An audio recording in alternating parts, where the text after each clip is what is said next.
Inside the trenches.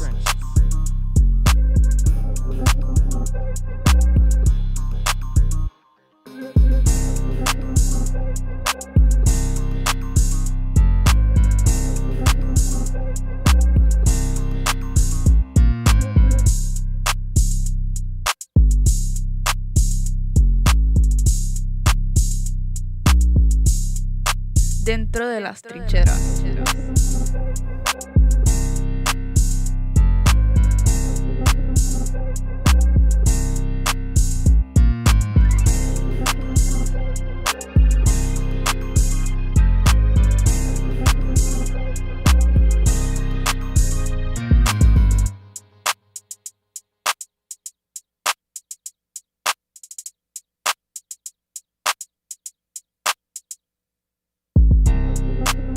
Inside the trenches.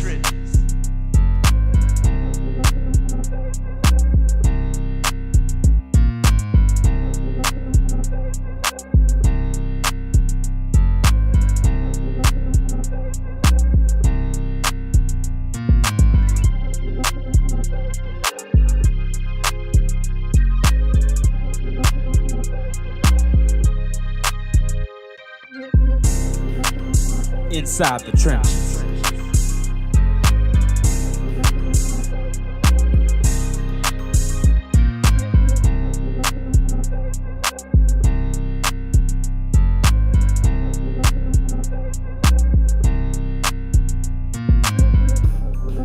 Dentro de las trincheras.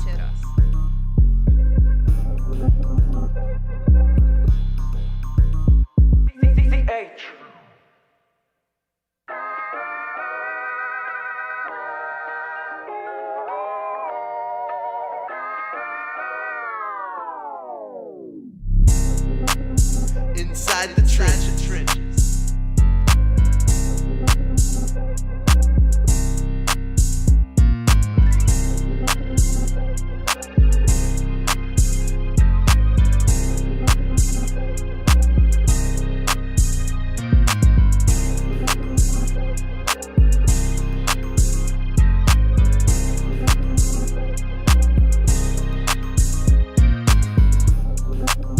Inside the trenches.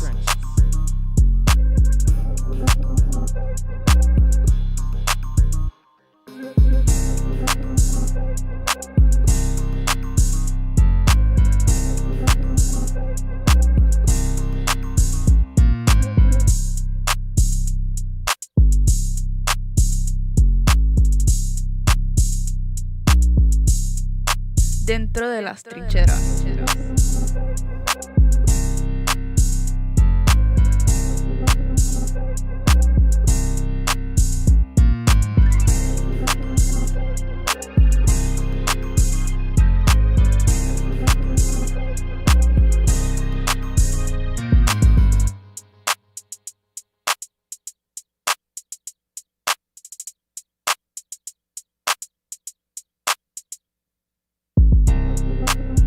Inside the trenches.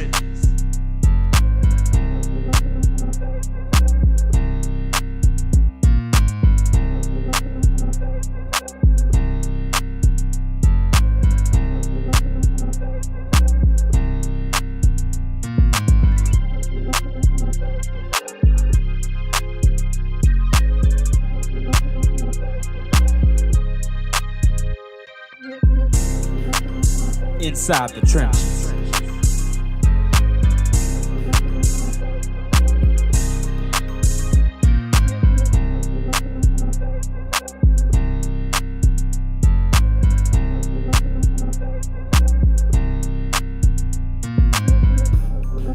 Dentro de las trincheras.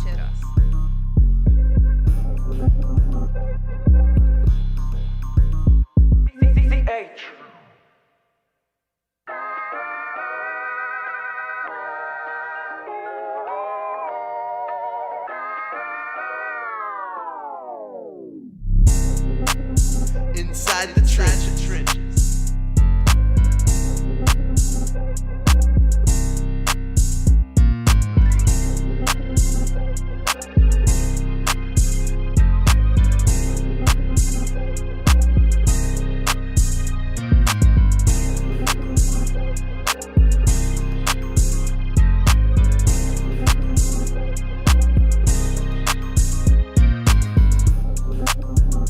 Inside the trenches.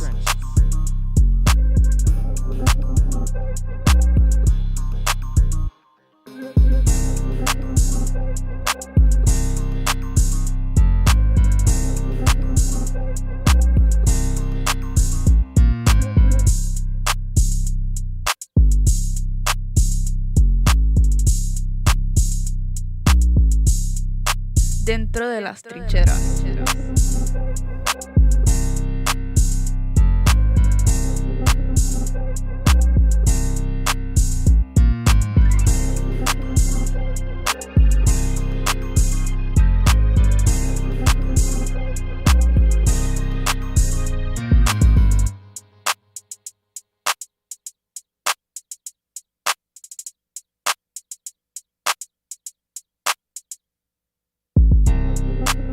Inside the trenches.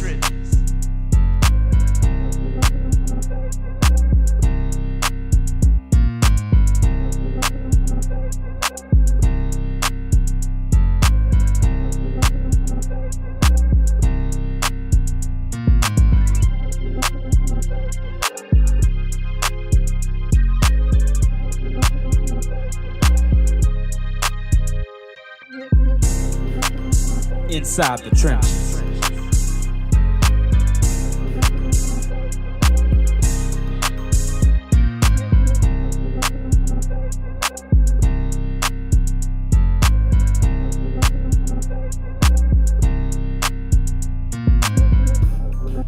Dentro de las trincheras.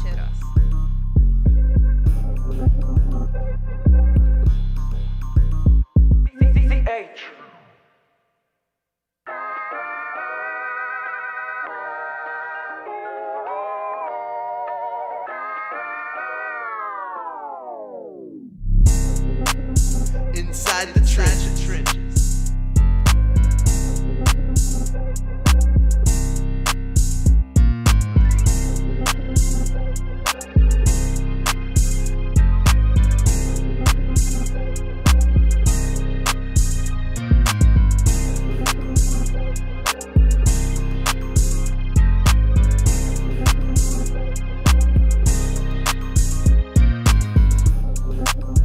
Inside the trenches.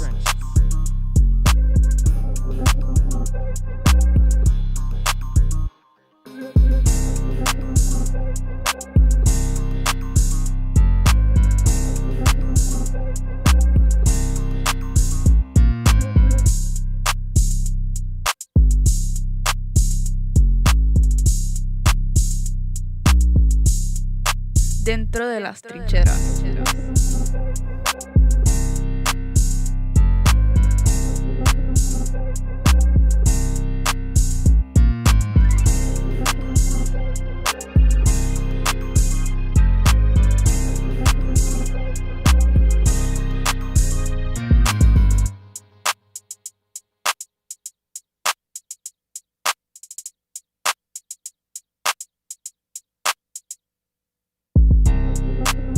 Inside the trenches.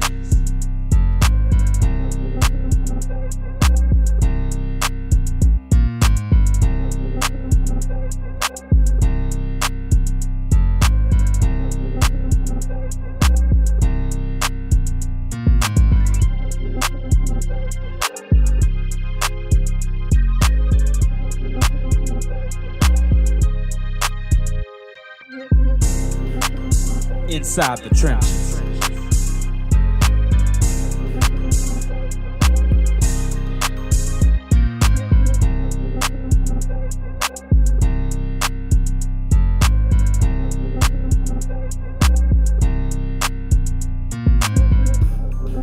Dentro de las trincheras.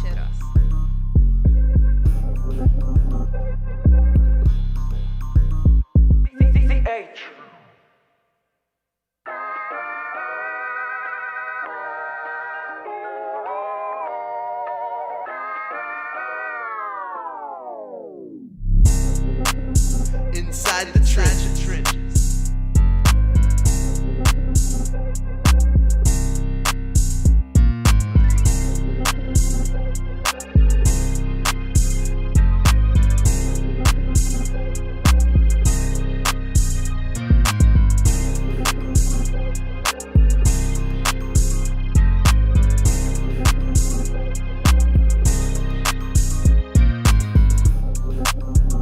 inside the trenches.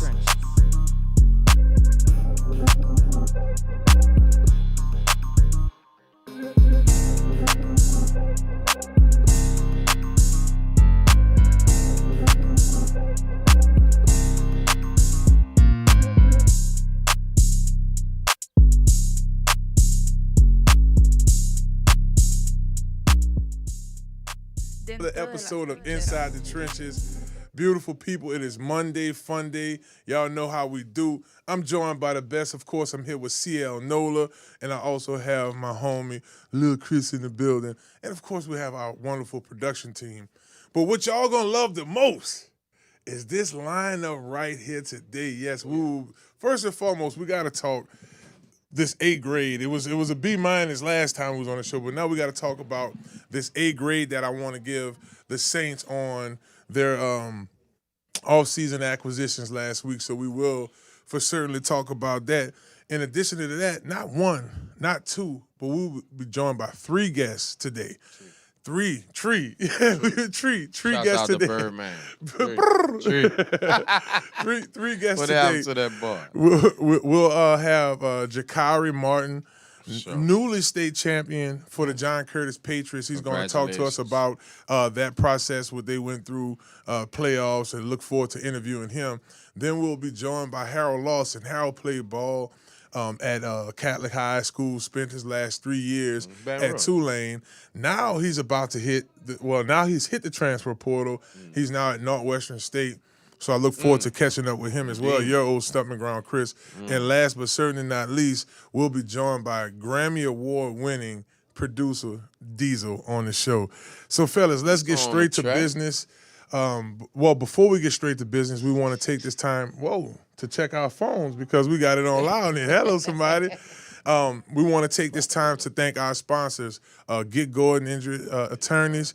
Get Gordan, get it done. A couple of things I want y'all to do. I want y'all to go to Get Gordan's Instagram and get in the contest to win a basketball, right? It's March Madness. We want y'all to experience all the wins that March Madness comes with. And we are nominating Teachers of the Month. Teachers of the Month. So go to getgordan.com/teach. And Teacher of the Month is definitely something that we want to honor. We want to be able to, give the teachers, and it doesn't necessarily have to be a teacher. If it's a cafeteria worker, if it's a janitor, if it's somebody who is at the school and active, we want to definitely acknowledge them. Conquer Sports Pros, baby. Conquer Sports Pros. Visit csportspros.com. If you want to get some training, Saturday morning has been rolling. We've been getting it in. If you want to experience a little bit of the recruiting process and get some assistance with that, definitely visit the website. Once again, it's csportspros.com. And I cannot wait, y'all, till Dr. Kendra comes on the show with that Doc. Zen 1. I'm ready for it, baby. You know what I'm saying? It's springtime. My anniversary's coming up. Me and my wife makes what? We getting up there now. We're 14 years this upcoming year here now. Yeah, you're right. We want to be able to, Yeah. maybe show off the beach body. I drive a Gen 4, but I'm still ready for Doc to bring that Gen 1. You know what I'm saying? Hello, somebody. So we definitely want you guys to visit stillbody.org. Remember that website is stillbody.org. Check out her CMOS. We talk about the Zen 1. We talk about Speed Up 365, Still Body, you name it. It's definitely great products.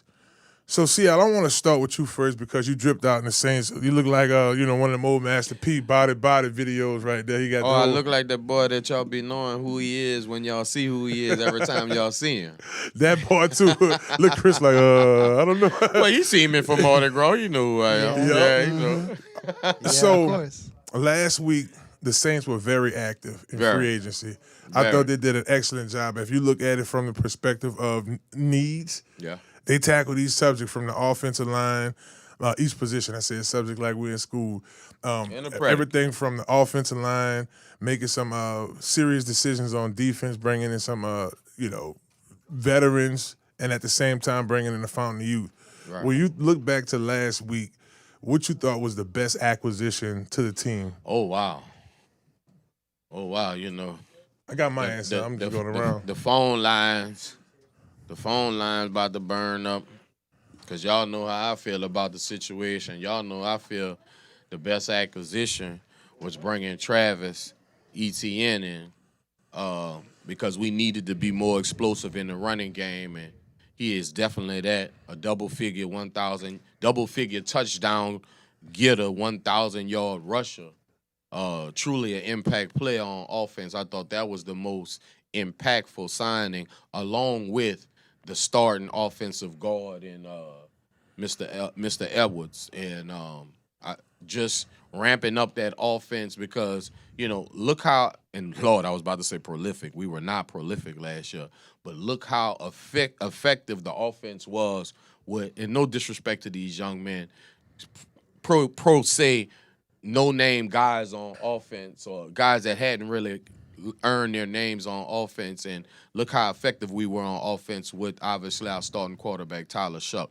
Now you're telling me we're going to add actual guys who have skin in the game, actual guys that have Pro Bowl, dare I say, all-pro talent, like a Chris Olave, like a Travis Etienne, like a oh my God, the tight end's name's running from me. That just got here? Oh, yes. Noah Fant. Like Noah Fant. Noah Fant. Oh, my God. A true tight end, a true inline blocking tight end that can split out wide and do his thing. I'm so excited for the offense this year, gentlemen. I'm so excited for the team. I'm so excited for the city of New Orleans this year coming up. So I can't wait. Talk to me, Chris. Same question to you. When you look at last week, the Saints bringing in these guys, who you think was our biggest acquisition last week? I would say I agree. I'm going to have to go with Travis Etienne. He just adds that home run, explosive. And that's crazy because we already got summed up at running back with Audrey Estime and Devin Neal, Kendra Miller. We'll see what happens with Alvin Kamara.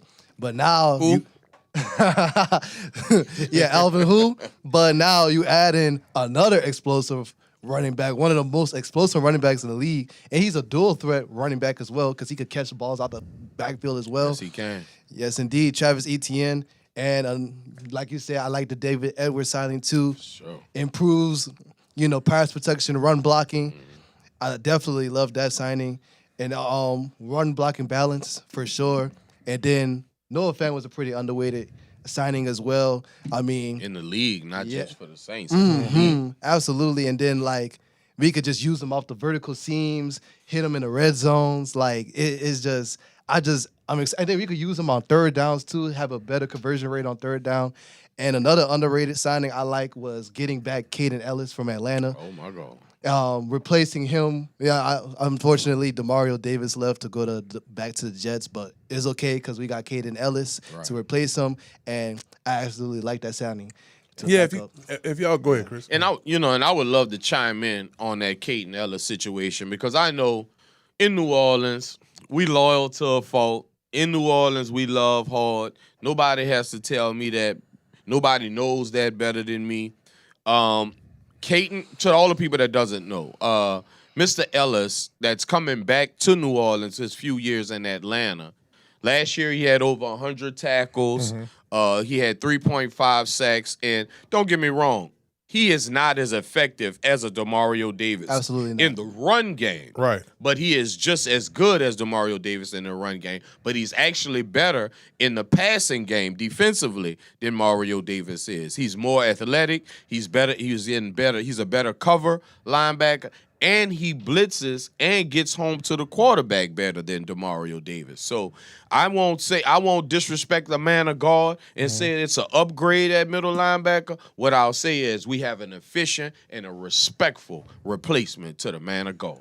Yeah, I think too, y'all, if y'all look at needs, like I mentioned earlier, those needs were tackled.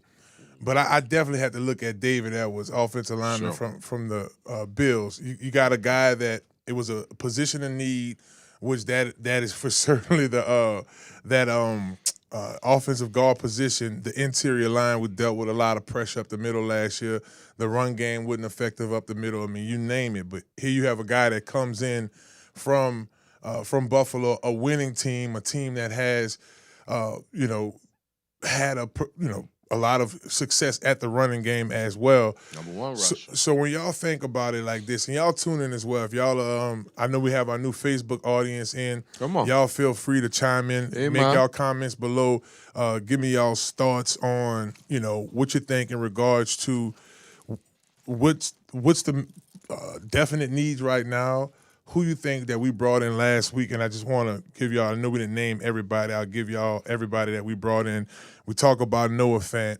Noah has, I get him a lot on my fantasy team. He has been a very productive tight end throughout the league, even all the teams he's been on. We bring in Ryan White, Tulane grad, coming So at the punter important. position. We definitely So needed important. we definitely needed that position, So to do his thing. You think back to like now, last season, the running game wasn't effective as it needed to be. That got addressed. You look at the guard position, having an interior line. You bring back a guy who you originally drafted in Caden Ellis, who left and got better, and he comes back. CL, I come to you first. Now we're in a position now where we could look at the draft with a clear head. All the major free agency deals are out the gate. What position do the Saints turn to in terms of needs, not just in the first? Because I'm not even looking at the draft order or how they coming in terms of the draft. I'm just talking about in regards to best available with the needs that we have on the team. What position group you think that we're mainly targeting now in the draft? Well, respectfully, what Mickey Loomis and I have done in this offseason, I believe that the New Orleans Saints have carte blanche when it comes to the draft.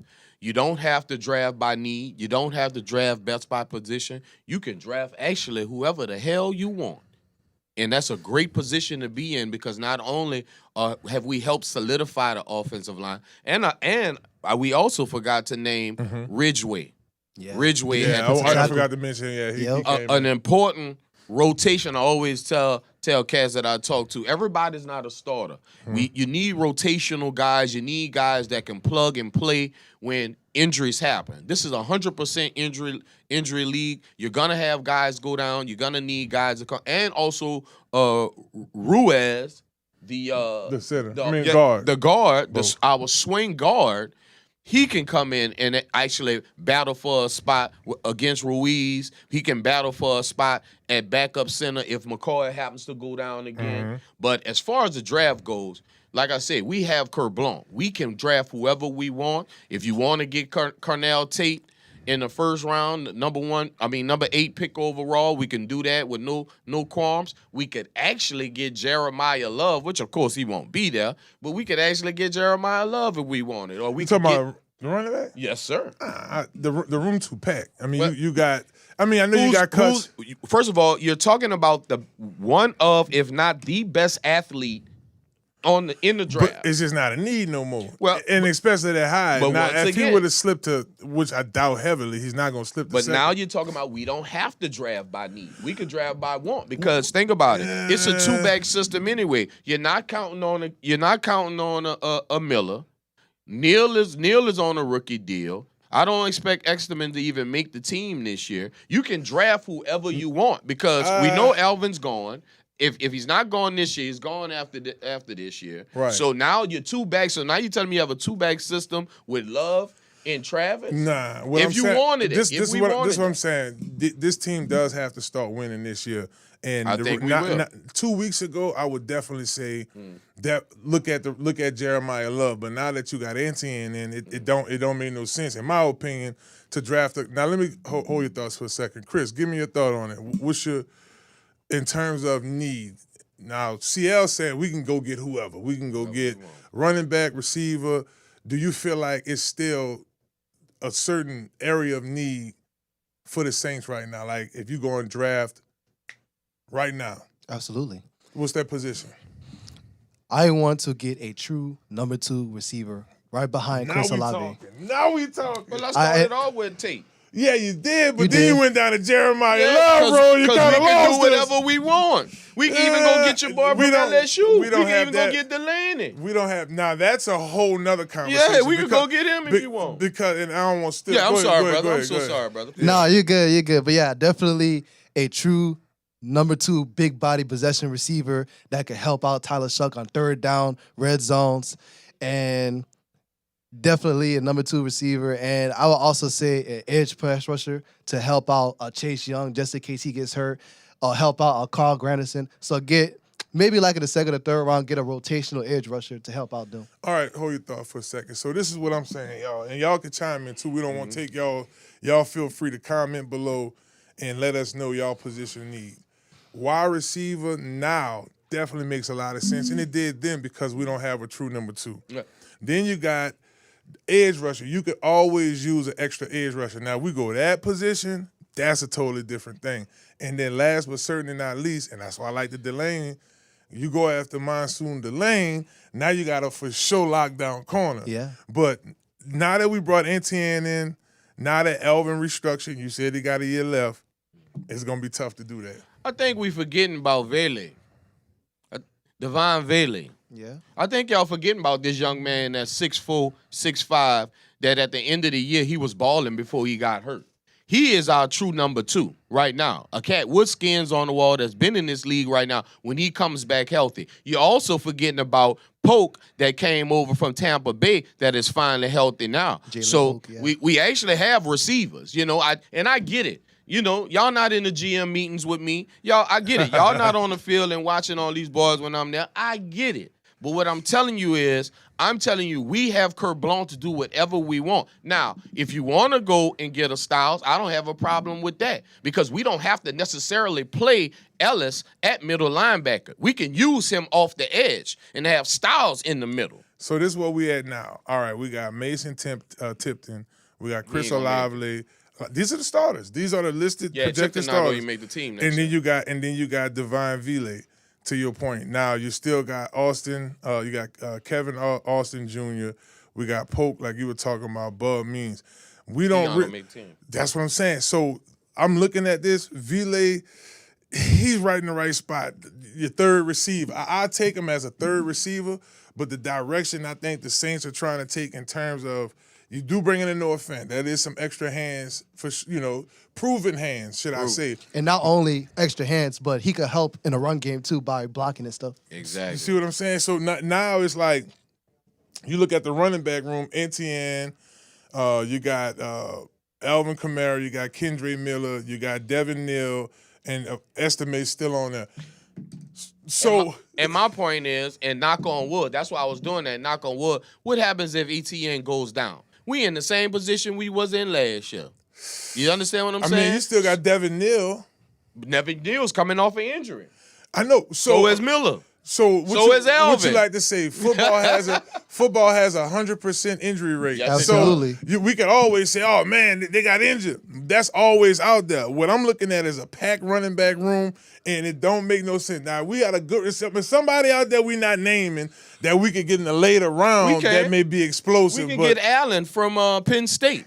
Kenton Allen, yeah. Yeah, we can get the young boy from Arkansas Razorbacks that ran a 4.2 in the Combine. Yeah, in the combine. Yeah. There are other backs, but what I'm saying is you don't, just like when we drafted Alvin, he was a talent. Even though he was a third rounder, he was still a talent.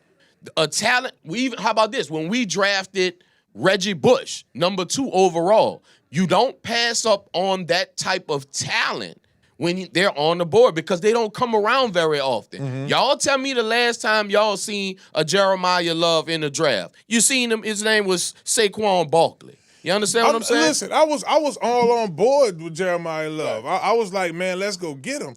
But when free agency opened up and tampering period, and then we get into true the NFL new season, Travis Etienne, that running back's out of it now. Because, like I said, like I asked the question, could this team freely draft? Yes. But draft freely within reasons. They still have needs. They don't have the receiving core locked up.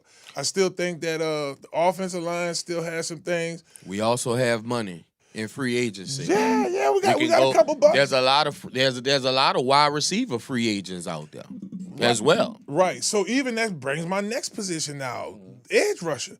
You got to bring in somebody from the fountain youth. You got to draft well. That's how you build championship teams. But at the very end of the day, you look at the needs.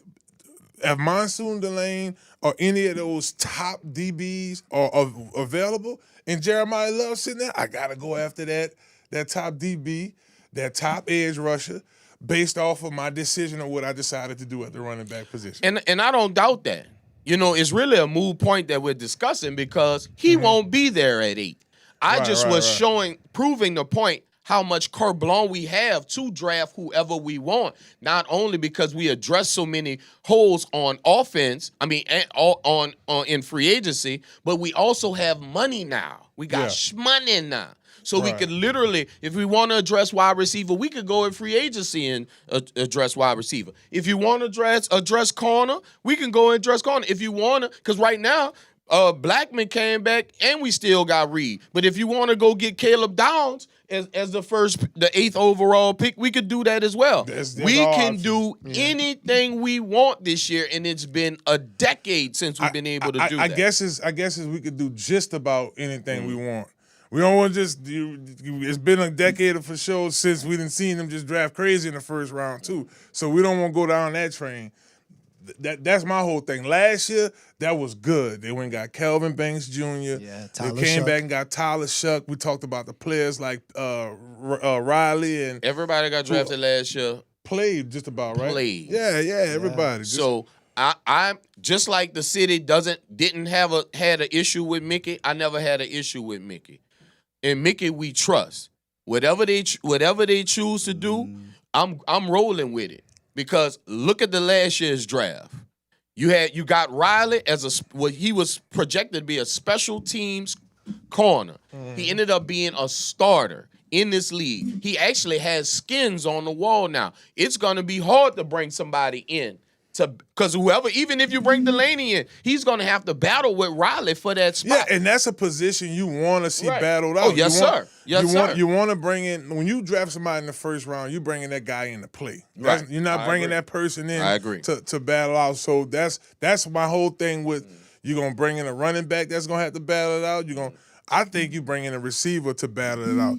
Hey, I hope y'all enjoying the show, baby, because that's not it. We just getting started. It is definitely a really nice topic that we're talking about here, the Saints and what they're going. Because this team is at a very, I must say, important piece of the franchise's comeback. Right now, you got 1 year on the wall. You're bringing the right coach.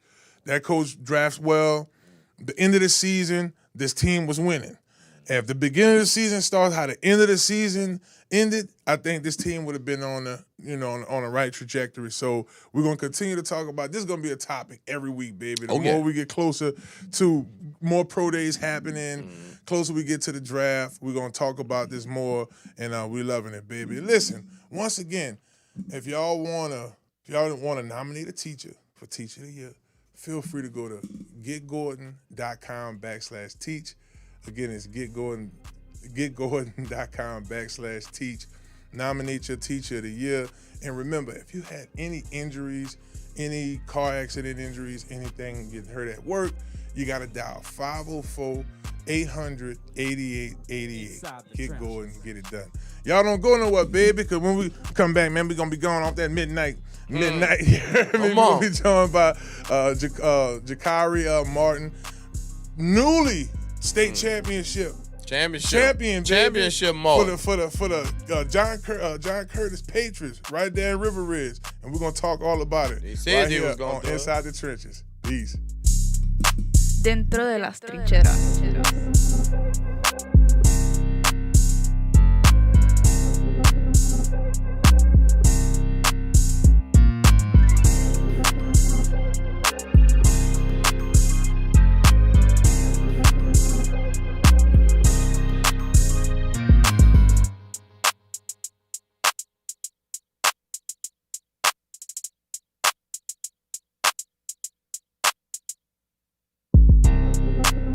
Inside the trenches.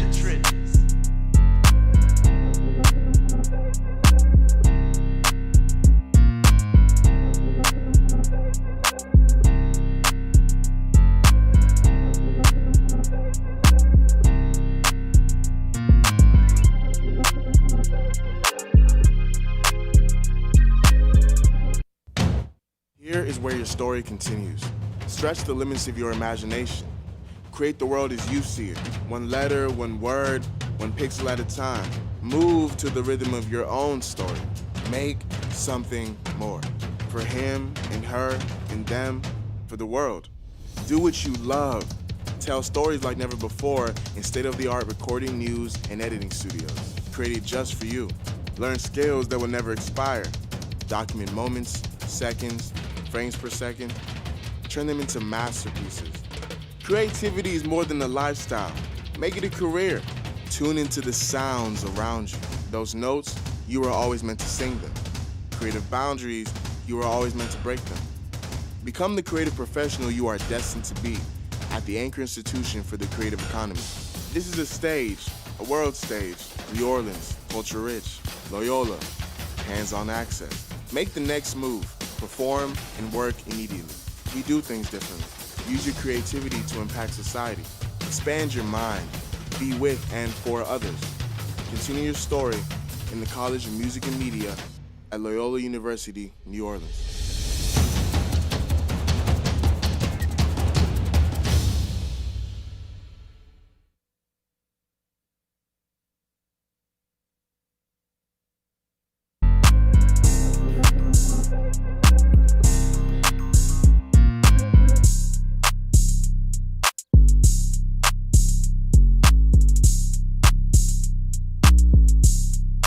Dentro de las trincheras.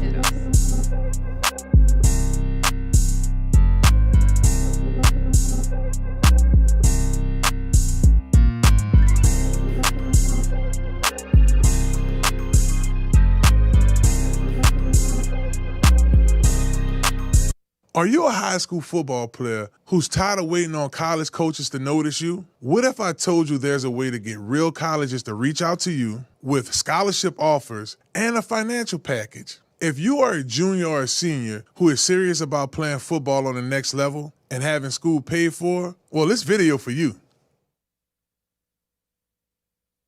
Hello, somebody. Let me introduce myself.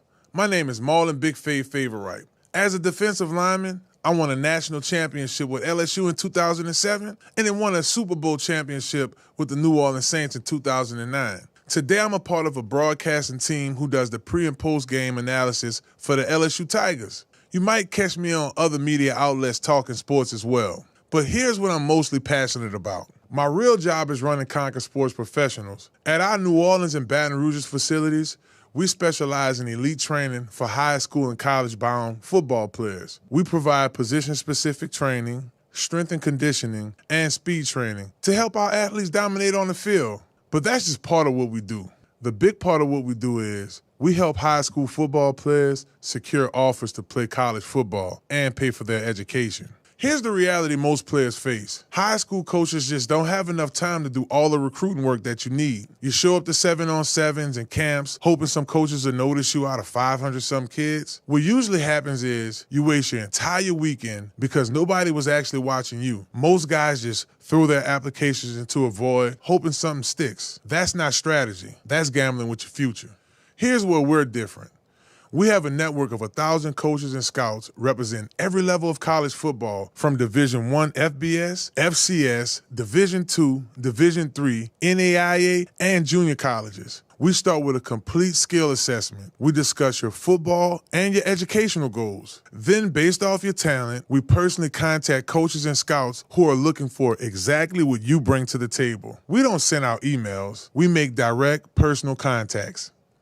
Why does our approach work so well? Because me and my team here at Conquer has years of experience in the sports world. Our network is broad and vast, and we can get you in front coaches and scouts who can offer you a spot. Here's what this means for you. Number one, you never have to worry about what to say, how to say it, or when to say it. You just show up, play your best, and let the results take care of themselves.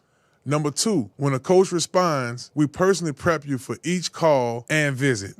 We walk you through what to expect, what to say, and how to make a strong first impression. Our team of former NCAA and NFL players manages the outreach, sending and replying to messages every single day. This makes it almost impossible not to get noticed by a college program.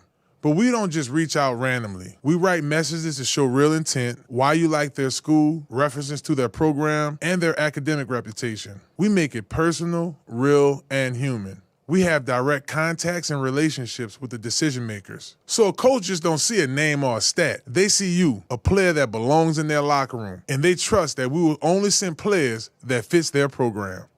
Now, I can't cover everything in this short video, but if you like what you heard so far, or if you're even a little bit interested, click the link below and book a call with our team. Worst case scenario, you leave with a clear plan on how to control your recruiting process. Best case scenario, we work together and you sign a college offer with a scholarship. And if it doesn't work, we'll keep on working. We'll find a way to get you somewhere. There are tons of opportunities out there, and we'll help you discover them. So is this worth 30 minutes of your time? Absolutely. The only real risk is doing nothing and watching another season go by without hearing from a school you should be playing for. Even if you're unsure or on the fence, book a call anyway. The application just takes minutes. And if we can't help you, we'll let you know right away. Click the link below and we'll see you on the call. Hello, somebody.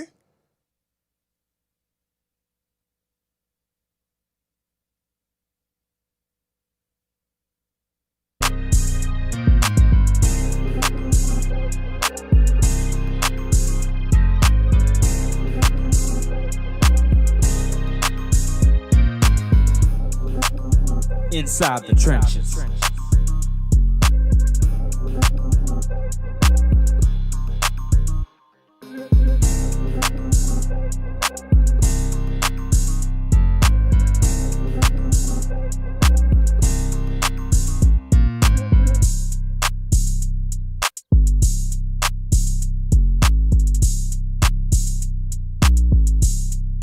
Dentro de las trincheras.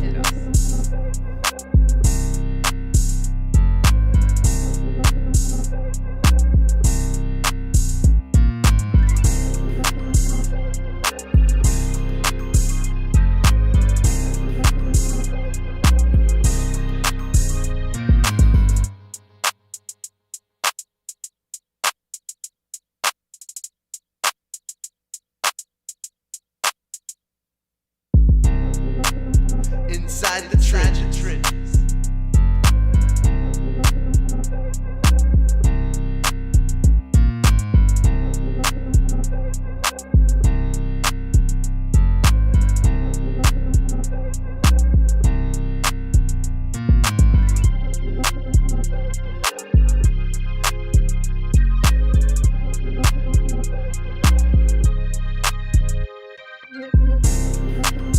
Inside the trenches.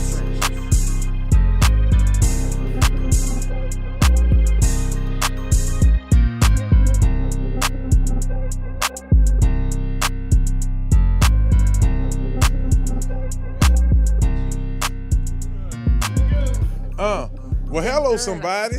Yeah, it's time to move your body. Welcome back to Inside the Trenches. It's your host, Marlon Big Faith Favorite. I'm joined here with my co-host, CL NOLA.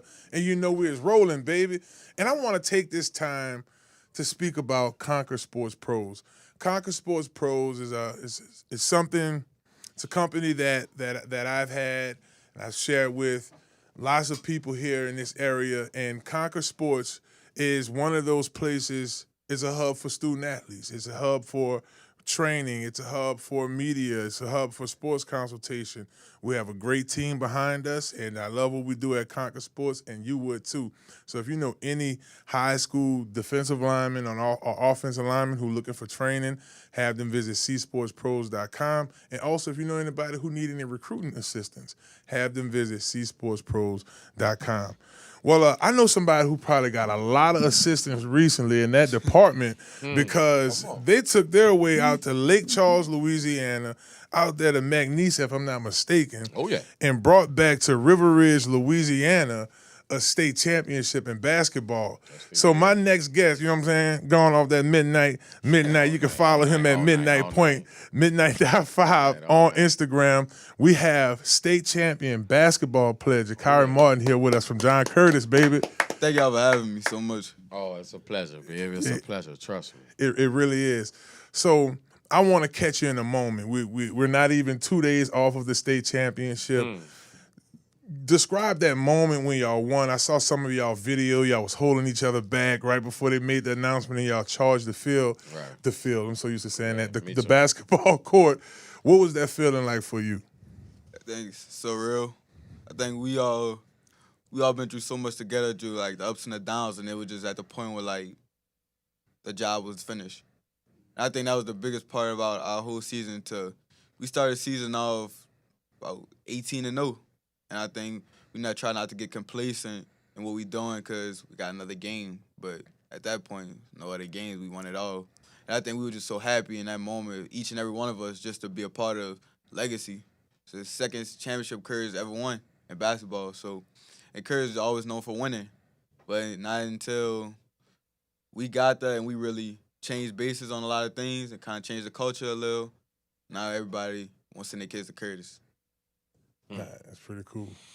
Well, you know, the one thing about us here at ESPN, we kind of got our ears to the ground and we hear things and we know things. We get a lot of inside information, inside the trenches, that is. But now we have elevated to basketball and we touching the young men and the players that actually play basketball in this area. So there was a buzz in the beginning of the season that Curtis could and possibly win the state championship. What does it feel like to actually start off like that? Obviously, y'all did go start off 18-0, but knowing even before the season started, there was an expectation of y'all winning it all and to actually pull it off. What was the feeling like, and what was the thought process throughout the whole season? I think the feeling was more of this is what we all wanted. I know me personally, when I got there, we weren't as good as we finished out to be.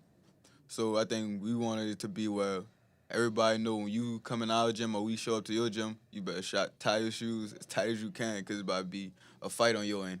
And I think just winning and dominating is something that Coach Biga and Coach Bida and Coach Malik, they preach to us every day to win every rep, win the day. That's what they say. So I think just winning each play or each quarter, I think that was just the biggest thing for us. And that moved us until from the start of the season when we were from the start of the season until the end. I think when you think of John Curtis, and if y'all just tuning in Inside the Trenches, we're joined by state champion Jakari Champion. Martin. Y'all be That sure gotta to follow feel good. him once again Gotta feel on Midnight.5 on Instagram. But when you think about it from the perspective of John Curtis, it's a football team. You go there, school. Yeah. You go there, and it's trophies on top of trophies of state championships. Most of the guys that played during my era, I played ball between the early 2000s. That era, a lot of those guys have 2 and 3 rings. You said something that caught my attention off air. You said that this is y'all second. So you're part of a very pivotal part of history. How does that feel, brother? I feel amazing because I feel like that's the reason we all chose to take the step to come to Curtis. Well, me and my dad, we sat down, we talked about it. Like I could have went to other schools like Carr with Coach T. Howard, my uncle. Shout out to him. For sure.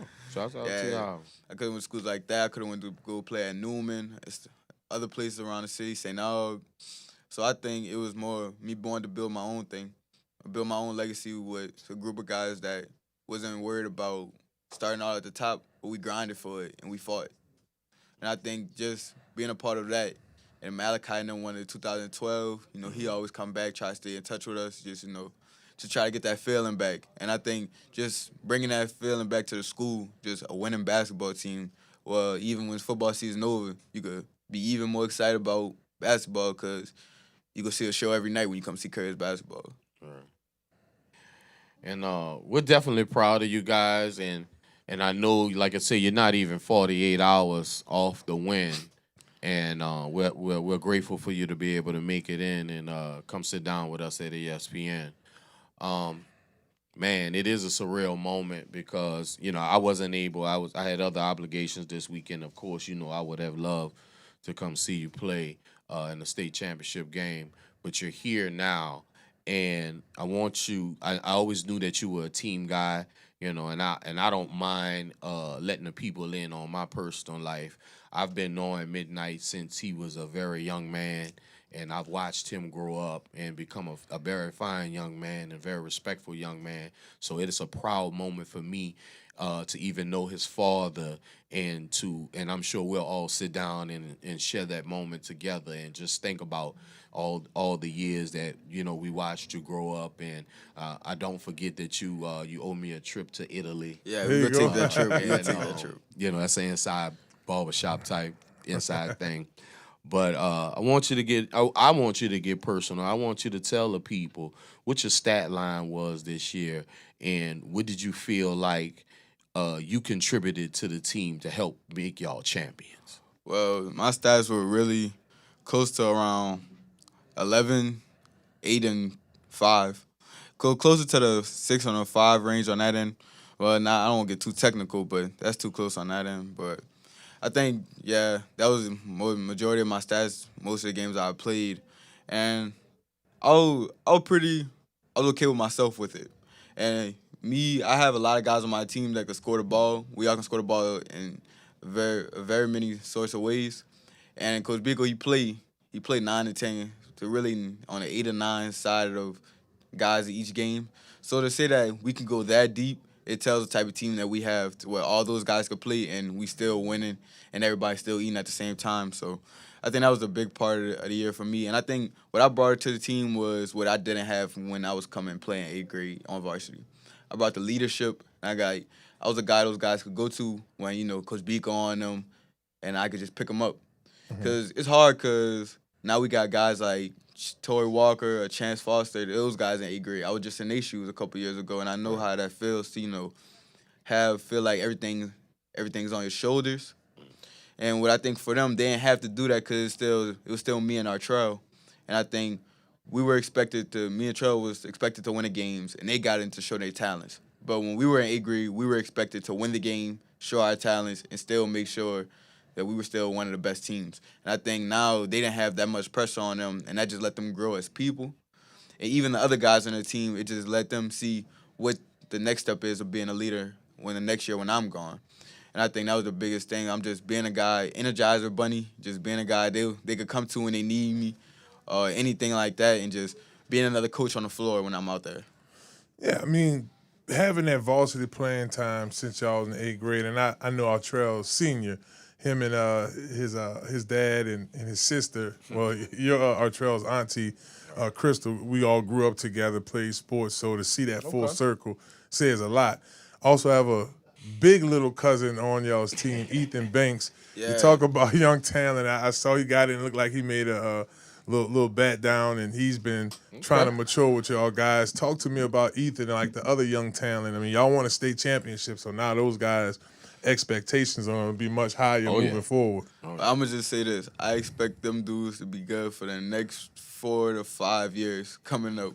Because even Ethan, I think out of the bunch, Ethan is the oldest. But I think he's going to be the leader of it. He's going to be the enforcer. Because he's a great person. Like, he's never going to be mad. He never got a bad face. He always smiling, always happy, always being goofy. But he also a dog at the end of the day. And I think his next big step is just, him being versatile, being able to move up the floor. And I think that's going to even help him in football, to be honest, because he can run with us at practice. All the running we do, he'll be fine. And I think the sky's the limit for him. He'll go as far as he wants himself to go. And I think Chance and Torrey, you can obviously see what they've done. They've been proving themselves all year playing varsity. Other guys that people don't talk about, like Kyle, TJ, or even the little ones like Kerry, Baba. I think those kids, they going to be good too because they get to see it. They get to jump in reps with us every day and go against us. So if you could hold your own against somebody like me or Trell or Zay or Marlon or Drew or Hayden, I think you'll be pretty good going against somebody that's just coming to varsity or haven't been playing much varsity, and you've been going against guys that have been playing varsity since they were in 8th grade, a whole summer or a summer or two. You should be ready for next year when it's your turn. Right. Speaking of next year, and speaking of your turn, you are a graduating senior, coming off a state championship with the John Curtis Patriots. Thinking about college, moving on to college, how about you tell any college recruiters, any college coaches, what type of player they gonna get when they decide to give you a scholarship to come to your university? You decide to give me a scholarship, you'll get somebody that just a all-out beast. I could do it all. I could score, I could defend, I could pick up 94, I could be the coach on the floor. I'm just an all-around. I've heard a lot of people say that I'm a coach's dream. You don't have to do too much when you're coaching me, and you go get everything I got every single day. Every time I step on the floor, you'll give it all, because I've been through a lot, and I think that shaped me into the player I am now, to give it all I got every time I'm out there, because you never know when it's your last time. So my question for you, and if y'all are just tuning in Inside the Trenches, we're joined by Midnight, going off that Midnight. Marlon, y'all be sure to follow him. Y'all be sure to follow him on Instagram, all the social media outlets, Midnight.5. For sure. Great kid. Just listening to him talk, you see not only the maturity in him, but the type of student athlete he is. So I really commend you on that. My question for you, how has the recruiting process been going? Have you had any visits this off season? Are you leaning towards somewhere? And, I guess talk to us about that. Well, my recruiting process it's been a little roller coaster, but now it's going up on the upper side. Now seeing everybody likes a winner. So for sure. Everybody like a winner. So sure. Since we want to stay, it's been going up a lot. But I think, me coming in so young and getting a lot of offers as an 8th grader, 9th grader, and then 10th grade, man, after I tore my ACL and going into my junior year, I don't want to say it slowed up, but it wasn't as steady as it should be. But I think now, last year playing back on the EYBL circuit and showing a lot of top college coaches in the country, that I could still do my thing against the best. It's been going up for me a lot. Talking to a lot of schools, like schools in, Sun Belt, a couple mid-major, high majors, schools like that. Been talking to UL a lot. Coach Quan, shout out my guy. They had a good year up there. Schools like that. Then, Coach Marlon Monday, they doing their thing. They on the up and cup over there, too. So just schools like that. And, just trying, me and my mom and my dad, just trying to keep my options, so as many options open as possible for me going into the next step of my life. Mm-hmm. And, since we're throwing schools out there, I know a coach named Wade. You got Mondays. Will Wade. That's my dog at McNeese, and I'm sure he could use a talented young man like you. But let's just talk dream schools. Let's just put it out there, because I know it's always important to put it out there. And whoever you might not be on their radar right now, we could put it into motion right now. Dream schools. Since I was a little kid, I always wanted to play for Coach Cal. Up there, whatever school Coach Cal is at. Calipari? Yeah, Coach Calipari. All right. He just, him, guys like that, and then, just legendary coaches.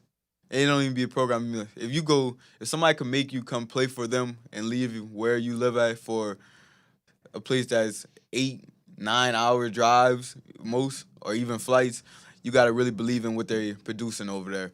And just historically, schools like that, I wouldn't even mind going to HBCU, just somewhere I can build. Now with the portal is crazy. Like, the portal is very crazy now for high school kids. So you can see some guys going JUCO for a year, then end up high major. Like the kid that stayed down here, Cy Merritt, he went JUCO for a year, and now he's one of the top JUCO prospects in the country. Right. And he could have his pick of choose where to go.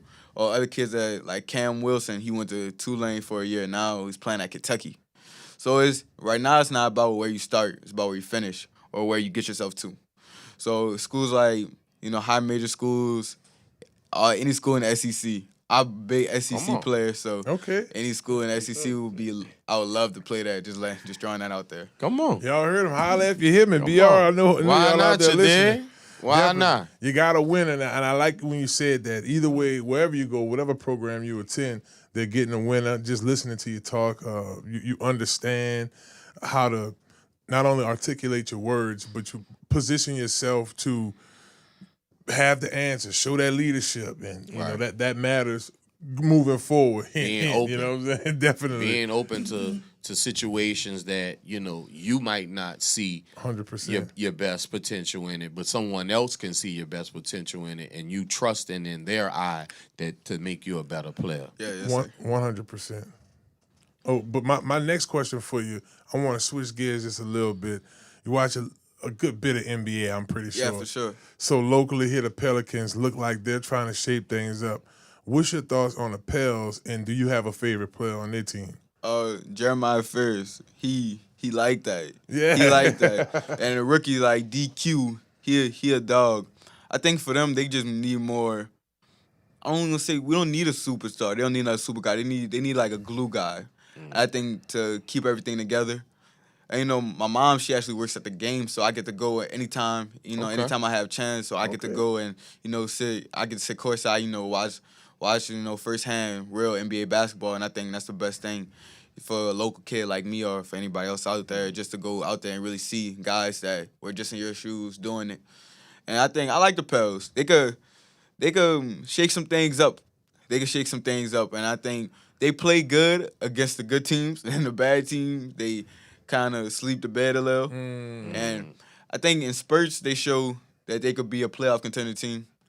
And, I think with the young guys bring a lot of energy. And, of course, like guys like Zion, guys like that, and, Jordan Poole, guys like that. And then DeJounte Murray, he's just coming back. So I think there's an offseason to be big for them. I think the more they play together, it's the best. The more they play together, it's the best. I think Murray might be that glue he's talking about. Yeah. Now that he's back, I think You can see the fire. You can see the fire back within them. Yeah. And I think with the Pistons, they turned them. People calling them the bad boys again. I think that fight, I heard that. that fight in somebody that could shake a whole team. Yeah. And I think that's big for them. Well, Pistons have a real coach in Ernie Bickerstaff, and I didn't think we would talk about that. yeah, I think that coaching is uber important, and since we are on the Pelicans and since we are talking about local basketball, what is your game like? My game is, I could play anywhere on the floor, but I think at the next level I'll be, I'm on a 6'2", 6'3" part of the side. I'm real life 6'3", just throwing that out there. Come on, Yeah, real life, baby. Yeah. Come on, Man, see? But yeah, I could play the 1 and 2. I could facilitate the floor a lot. I could pick up whoever you need me to pick up, and I could run the offense if needed to be. I'm a real good shooter. I can shoot from deep, or try to be as consistent as I can. I get in the paint, make plays for other guys. So I think the 1-2 role for me, and just controlling the game, being a floor general, on both ends of the floor, because that's equally as important. And that's pretty much my game. Well, that's what the Pelicans need, actually. Yeah. They need shooting, because, Murray is our true shooter, but when he's off or when he gets double teamed, we don't necessarily have a pure shooter to step in. So, just in case we might need you midnight on the Pels. You ain't going off that midnight. Yeah, we just they gonna throw need it me. out there. I throw a jersey out there and we'll be Come gone. on, we'll There throw you it go. out there. And the thing about basketball, man, you can go do a 2 years pro and we easy be out of here. yeah. Be in the Yeah, you league. going That's how it after go. that. Why not, So you keep, did? so keep climbing. Man, before we get you out of here, I know we talked about school and everything, and your near future, which is going to be college, and now that I don't want to go too far away from that.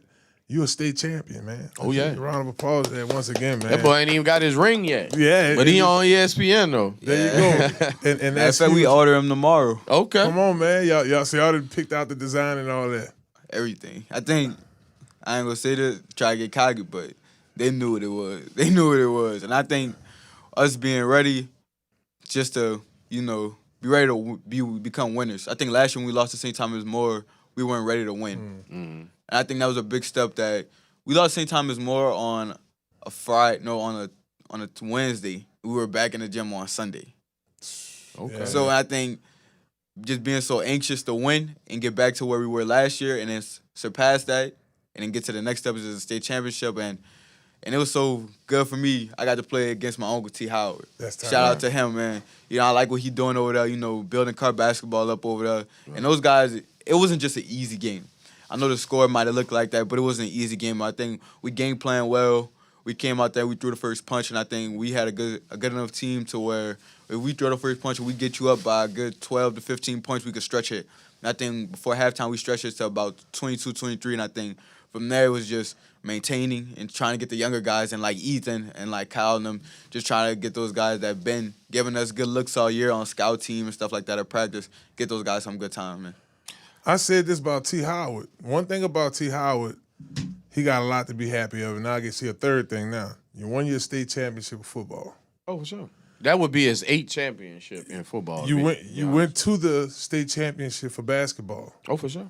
And your little nephew won the championship. So, I mean, it's a win-win for T. Howard, Oh, baby. yeah. You know, you had something real quick? I mean, the car situation, there's never a reason for them gentlemen to hang their heads because, I've made statements before about Carr and the legacy and the championships that have come before a lot of you two were born and walking around here. So, and T. Howard was a part of the championships back in '93, and I'm talking about basketball. Yeah. So he has no reason to hold his head low. They'll be back. Obviously, they have a young team. Yeah, they'll definitely be back next year. Those guys over there, they compete, and those guys can go. And I think they'll be back next year. That's big. And you realize they are, like I said, like I alluded to, that, I've been lucky enough to watch you grow up and become the great young man that you are today. There are now young men that look up to you. Mm-hmm. And I'm sure, and usually Fave does this, but I'll take the liberty today. There are young men that look up to you today. So I want you to look into that camera, and I want you to talk to the young men that are aspiring to be like Midnight 5. Yeah, I just want to first tell y'all this. Just stay in love with the game and just keep being able to be better each day. And when stuff go left or when stuff not going your way, just keep the faith. Trust the work that you put in and trust God at the end of the day. And trust the people around you. Because when you might think something is so bad, in hindsight it might not be. And just let the people around you love on you and just keep picking you up. And keep those people around you, too, at the end of the day. And have fun. I know basketball or football, whatever sport you playing might feel so serious right now, but you got to think why we all started playing the game that we love, because it was fun. And I think we try to get too invested or just too serious on the kids now that I see. Just keep having fun and then let everything else work out for you. Well, he's number 5 on the court, but number 1 in your heart, baby. Midnight, going off that Midnight, baby. Jakari, Midnight, Martin, John Curtis basketball, state champion. So proud of this young man. Got a bright future in the head of your brother. I'm going to tell you one thing. You going far. For sure. I don't know how far in the NBA and all of that in life, but you got your head on your shoulders, right? So that's a beautiful thing.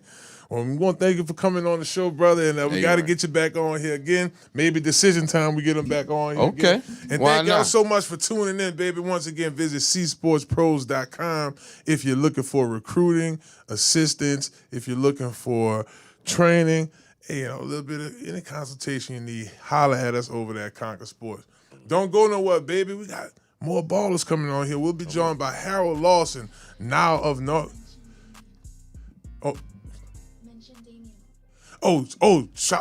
Musical guest. I'm tripping. I forgot this is musical. Yeah. We got Damian. We got Damian about the Damian CH? Yes. He's about to. We're going to talk commercial one of my favorite young break. talented audience. Yes, indeed, and that's one of my favorite audience. We about to see that right now, baby. So y'all don't go nowhere. So y'all stick around for this commercial musical break. Come on. By my man CH, baby. Damian CH, y'all. Check him out. Uber right talented. Here on ESPN Baton Rouge. I'm inside the trenches. Hello.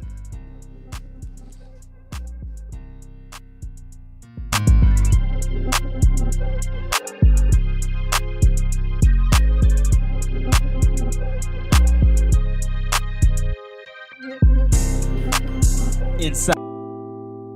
Yo, what a great night, don't you think? I want to give you a huge shout out to Inside the Trenches, but also to United Studio Technologies. My name is Damian CH, and this is my live performance. This song is called Ooh La La. I hope you enjoy.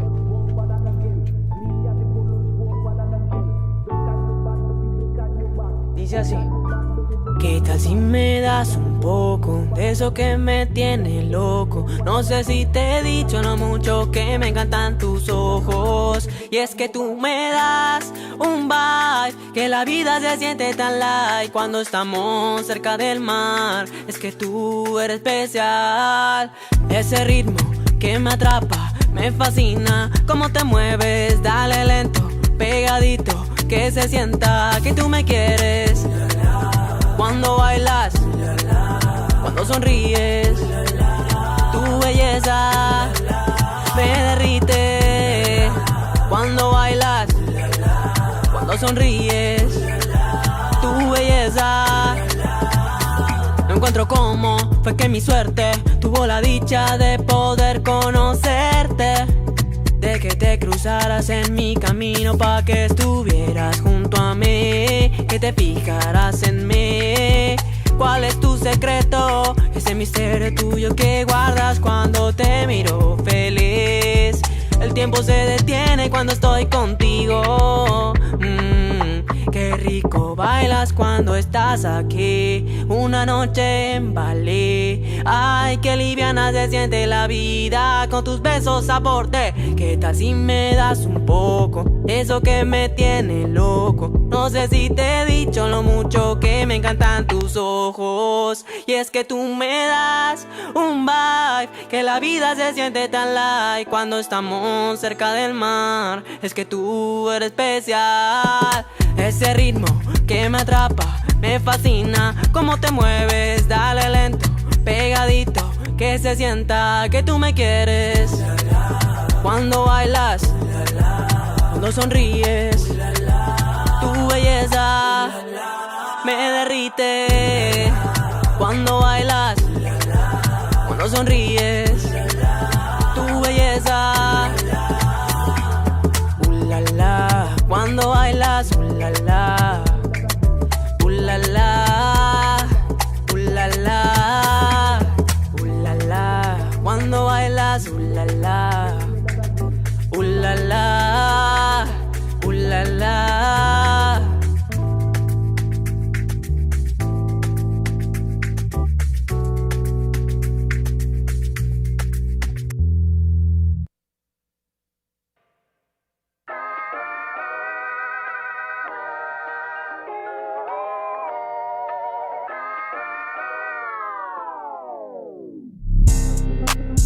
Inside the trenches.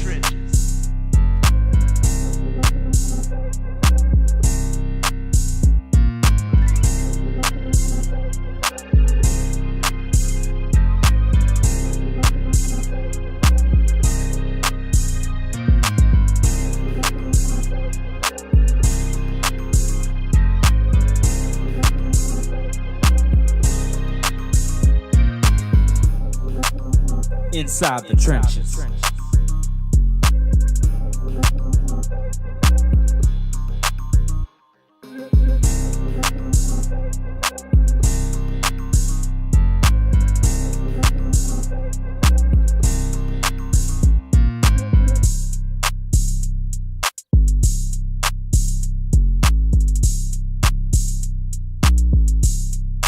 Dentro de las trincheras.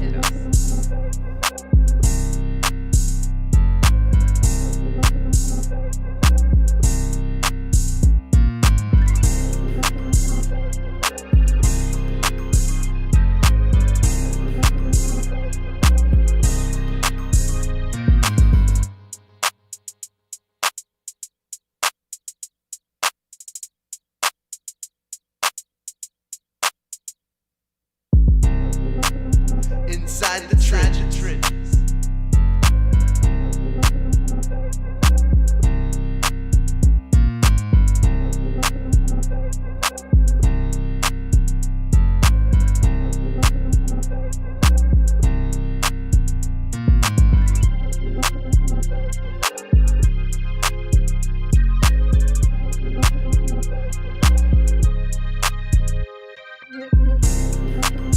Inside the trenches.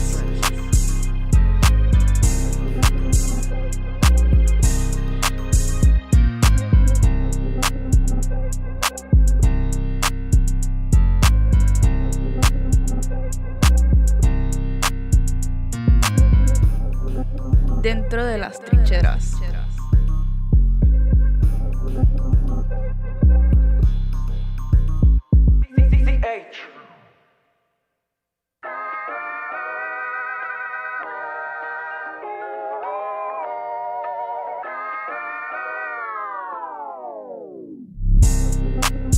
Inside the trenches.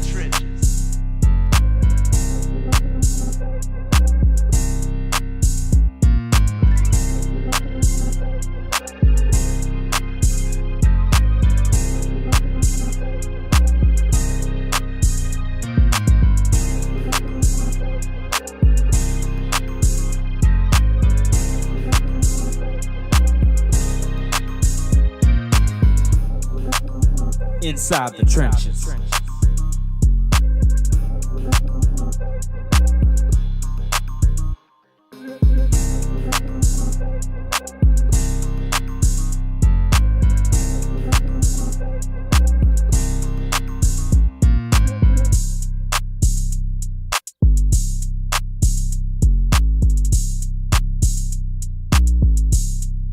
Dentro de las trincheras.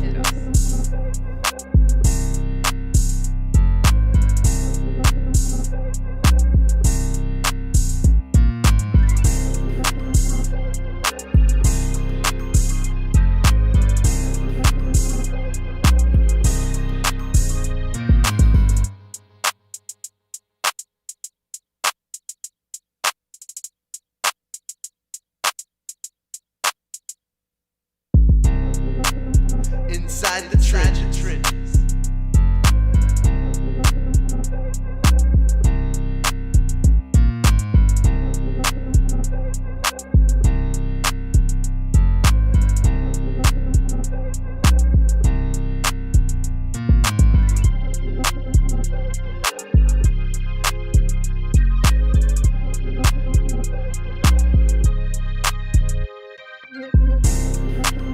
Inside the trenches.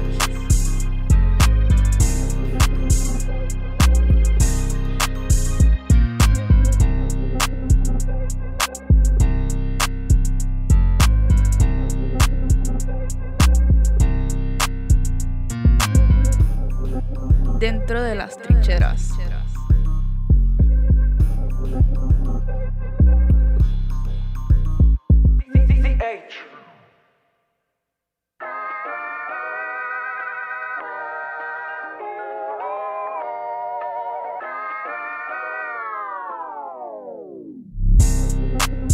Inside the trenches.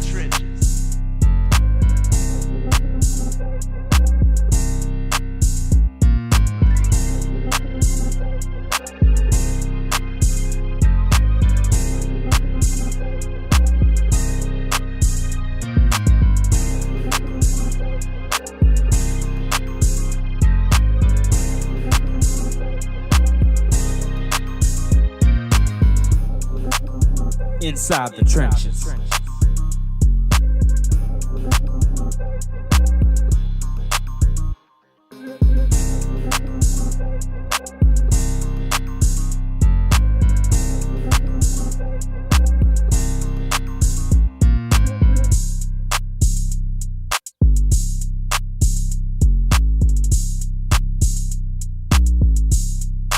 Dentro de las trincheras.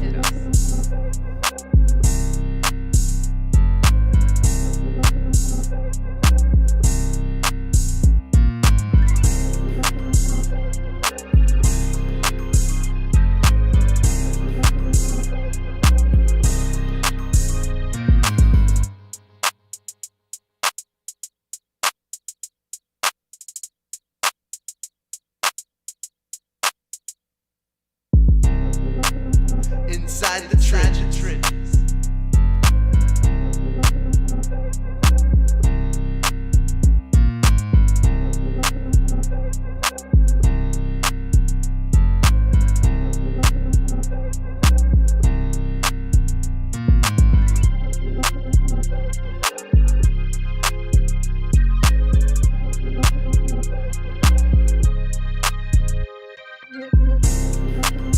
Inside the trenches.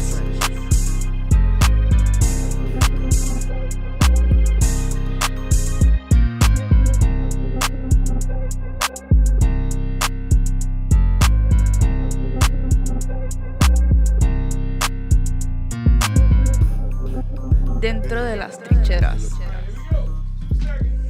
There we go, baby. We back like we never left. Writing rhymes the right way with my lucky left. Yeah, we got there. We go. Left hand Johnny. Welcome back to Inside the Trenches. It's your host, Marlon Big Favorite. I'm joined here with CL NOLA. And yes, we're having ourselves a great night. Big ups to Damian CH, man. Oh, Representing, for sure. did a nice video. I said, man, when y'all shot that music video, he said, man, we just knocked that out. Y'all know he one of my favorite. And when is it? April 16th, he's going to be at the French Quarter Fest? French Quarter Fest. Live on stage. He going to give you everything he got. It's such a blessing to see such a young, talented man. We're so lucky because he's here at Loyola, so we get to see him all the time. But now he's performing on so many stages in New Orleans and the surrounding areas. Now you're blessed to get a chance to see him all the time. And I must say, great talent. And remember, y'all can check that out each week right here on Inside the Trenches. We'll have a musical guest. We'll be joined by musical producer, Grammy Award-winning producer Deezle here on the track. True talent. Worked with Lil Wayne, done work with Mac. I mean, we look forward to getting Deezle on the show here as well. Well, my next guest, I've been knowing this young man a very long time. As a matter of fact, we were talking about Concord Sports earlier. He's actually one of the original Concord Sports athletes. We got him back in like 2018, Catholic High School. Okay. From Catholic High School, he went on the Tulane, brother, and now he's hit the transfer portal. Can't wait to talk to him about it. Our next guest is Harold Lawson, baby. Come on. Welcome, old Harold, on it. Linebacker, Harold Lawson. So, Yes, Harold, sir. you spent these last few years at Tulane. I've been seeing you across the city. I done ran into Harold, Chipotle, and all kind of. Look at Harold just getting on He's there. definitely eating. And it just shows, boy, muscular. Huh? It just shows this. It just shows you how time flies. Clip his wings, man. Harold, talk to us about your time at Tulane, brother. I mean, coming out of high school, just going to Tulane, it was definitely. I mean, I was blessed to go to Catholic High. It wasn't much of a change, like culture and all that. I was blessed to be in a winning culture in high school, and then a program that prepares you for college. But I mean, nothing can really prepare you for like what college gives. Like, I mean, at Catholic, my parents kind of let me just be myself and like really, like, control the recruiting process and all football to myself. So I was blessed to do that. But when I got to college, you were really on your own and you really had to learn. And then it was different. I mean, going to Tulane as a walk-on, it's not the same. I mean, PWO walk-on, you got to earn that spot no matter what, and it's a little bit different than those guys that come at scholarship. But being blessed, I mean, Tulane, it's been great. I mean, we've been to 3 conference championships, and it's been amazing. I did it with 2 different coaches. So, I mean, it's just the winning culture Tulane has. And, I mean, like this year, they're going to change, like they're trying to change it about the Group 5 not being able to play in the playoffs. But it's been amazing over there at Tulane, and it's just different for sure. And for me, I mean, football is so much more enjoyable when you got a community that backs you. Like when a community really gets behind a team, it's different. So, like when New Orleans – I mean, I wasn't here when Tulane was 2-10 and all that, but I've heard it wasn't like that. But now it's crazy. Like we're beating Duke at home, 3rd game of the year, and we got people rushing the field. So like, that's just crazy to me. Right. And just watching the way Tulane's growing, and it continues to grow from just my freshman year to my last year there this year. It was amazing to see, and I can't wait to see how they keep going. I have no bad blood at Tulane. That was the best time of my life so far, and I can't wait to just keep building it. Bro, that's a mouthful, brother, and I'm so glad that you got a chance to be a part of that Tulane Green Wave. But now I hear that you hit the transfer portal and you're going to a school that they also have a very famous, noticeable guy that attended there at some point in time. Bobby Abel. Shouts out to Bobby. And those are on. Shouts out to Coach O.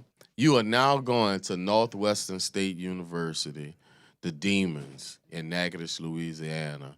Clearly, I'm very familiar with that because that is the school that I attended, brother. Yes, sir. And you'll hear stories, I promise you. What made you choose Northwestern, brother? I mean, when I entered the portal, I guess it was definitely one of those things I had to think about. I had to pray about a lot. I mean, I didn't get the play time you want as a guy entering the portal. You didn't really have the game film. So when you enter the portal, you're like, will anybody really talk to me? So I entered the portal. I got 2 schools talking to me. I had schools text, but 2 schools really pulled the trigger. And when it came down to, I took visits to both of them, and it looked like they were going to be the only 2 schools that really showed interest and really gave an offer. So just being able to communicate with both of them, for me, the deciding factor was I sent 2 texts to one. I sent texts to both players on each team and then a coach. And the text I sent to the coach is, how are you going to develop me? And the answer I got from Northwestern coach was he gave me an answer that was a developmental plan on the field and then a developmental plan off the field. It was specific, and he told me areas of the game I need to work on, and something I feel like a lot of coaches would have been scared about. They would have been there and they would have told you everything you do right. I see everything you need to do, and they would have just tried to get you there. And then I text a player on the team.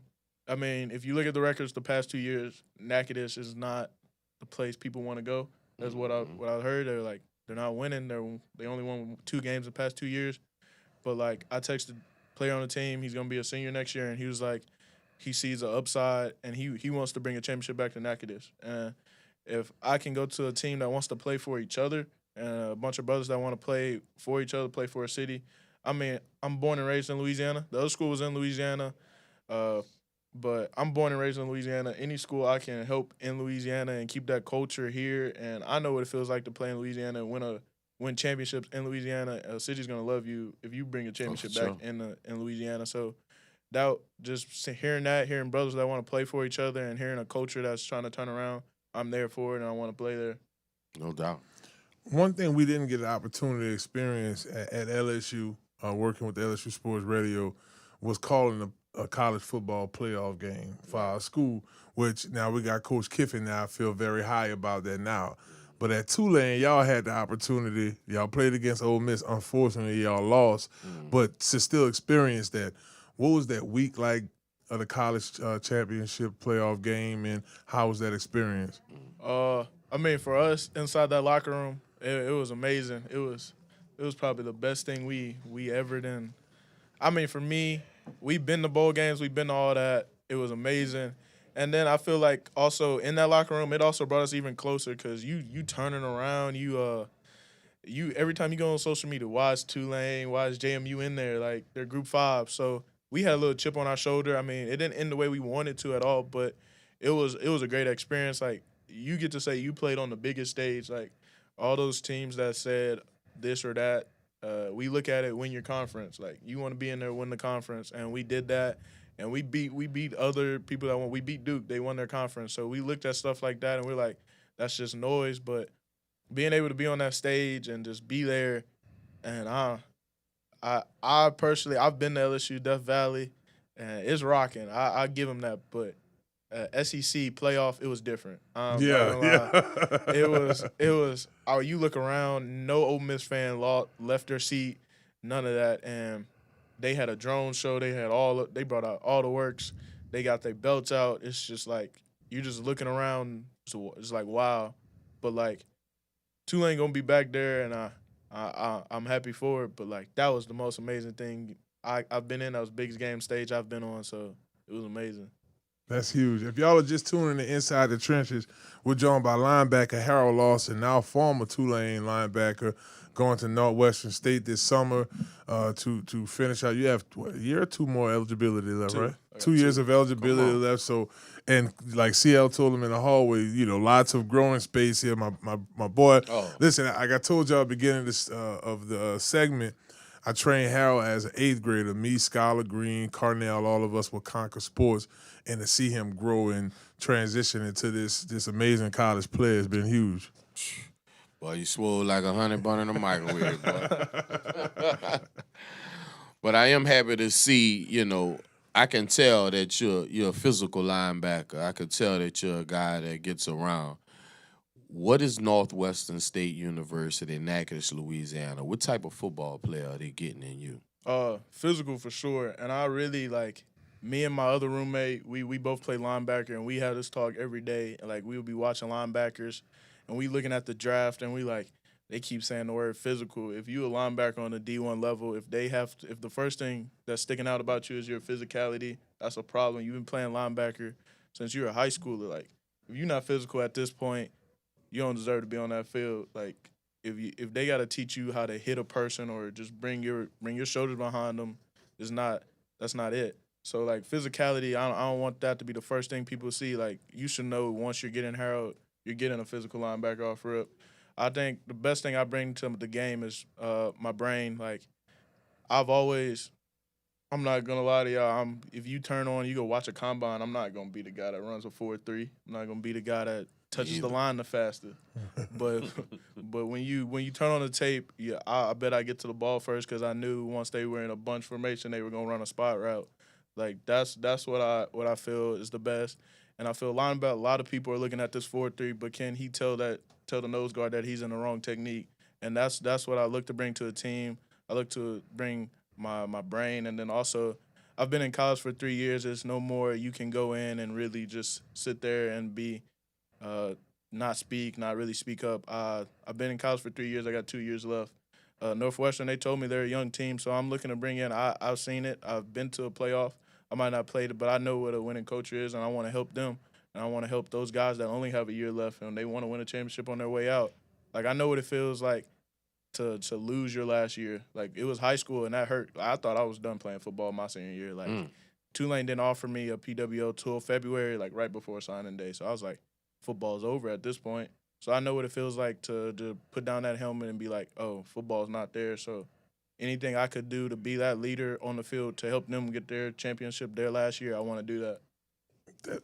Man, I'm just in awe right now how mature you've gotten over the years, and I'm just listening to you understand the position, understand linebacker.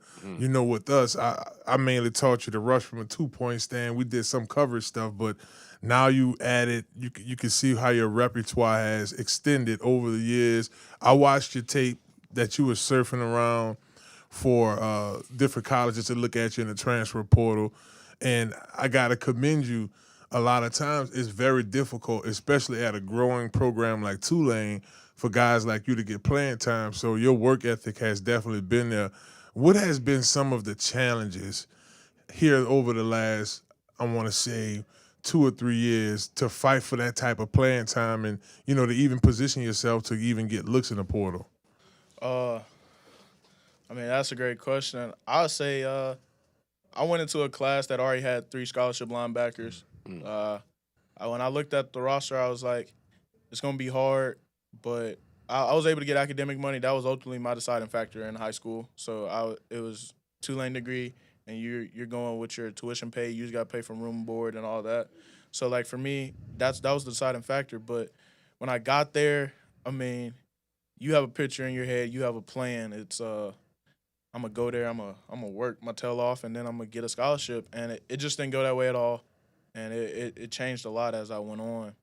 But for me, it was really, if you want to play, I guess my freshman year, I'll say, I didn't stay focused. Like, freshman year, I got there, and I got down on myself real quick. Like, you automatically saw, like, wow, I'm a 5th string on punt. Like, I never been a 5th string. Like, since I played football, I didn't touch the field. So just seeing that and being the growth. And then I would say freshman year, I didn't do my best on the field. Like, your scout team, I didn't even know what scout team was.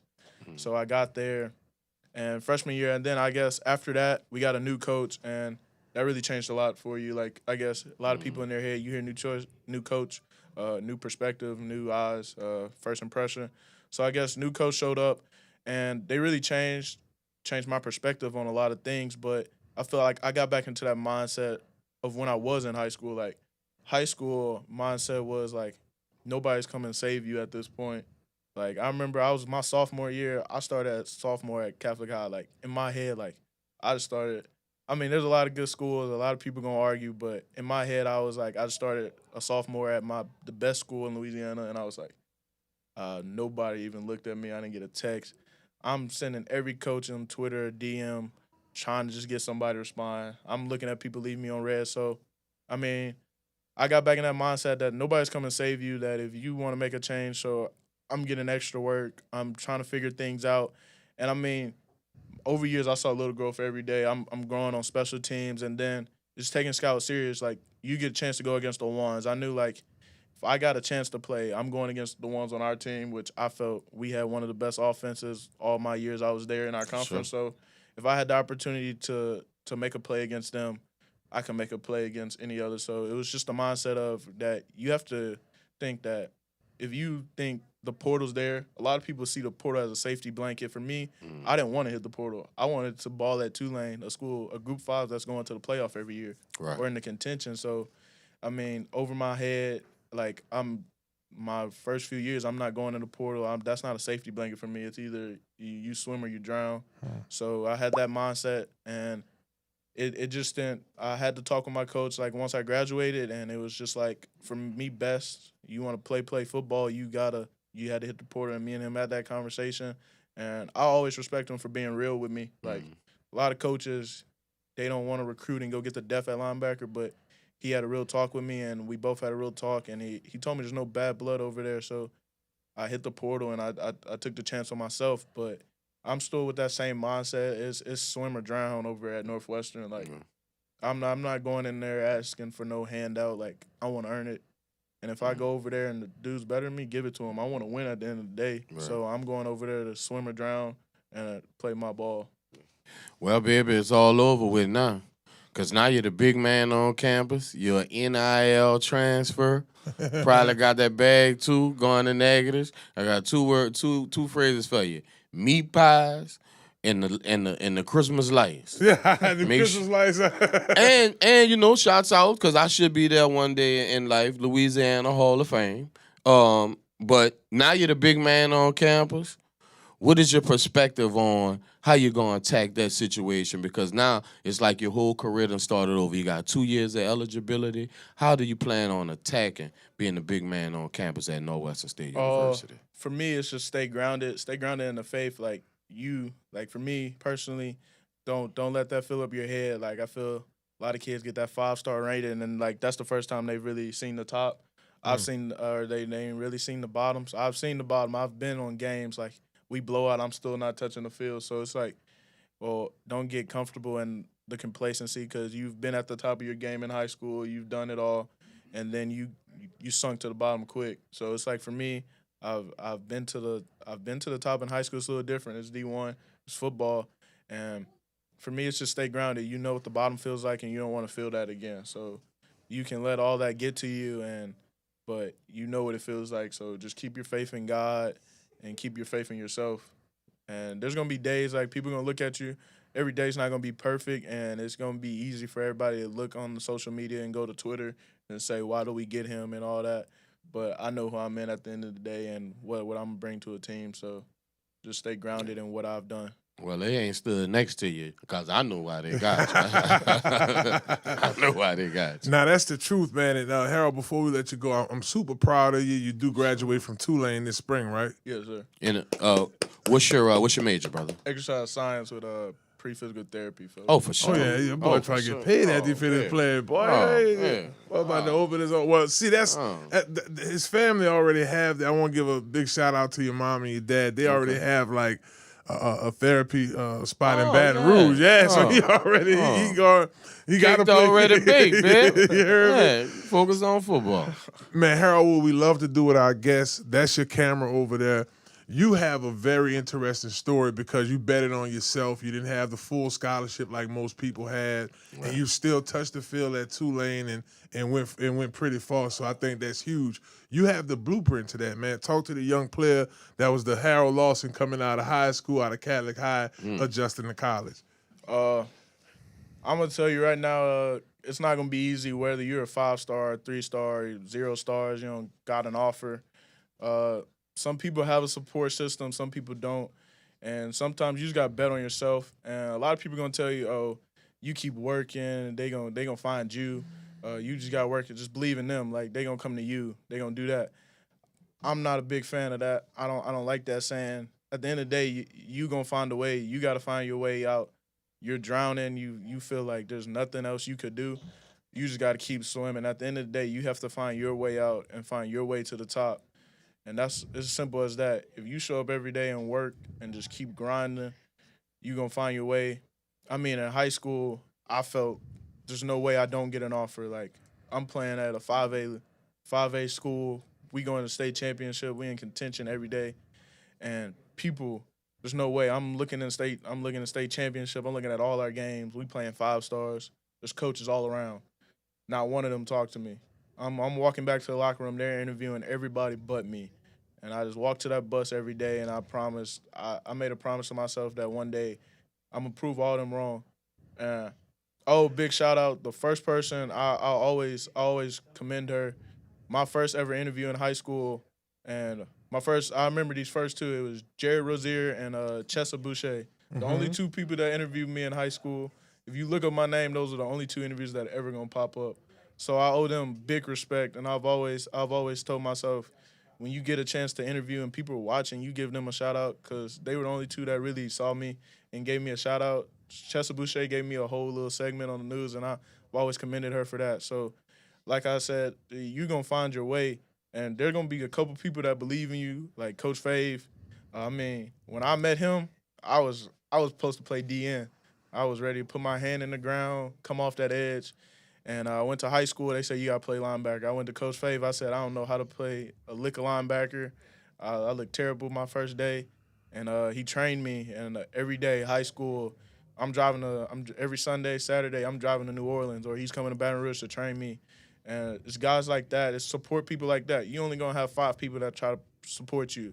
It's going to be your family and probably like 5 other people. There's going to be people that tell you to quit. I've heard many a times, you're not playing, just quit.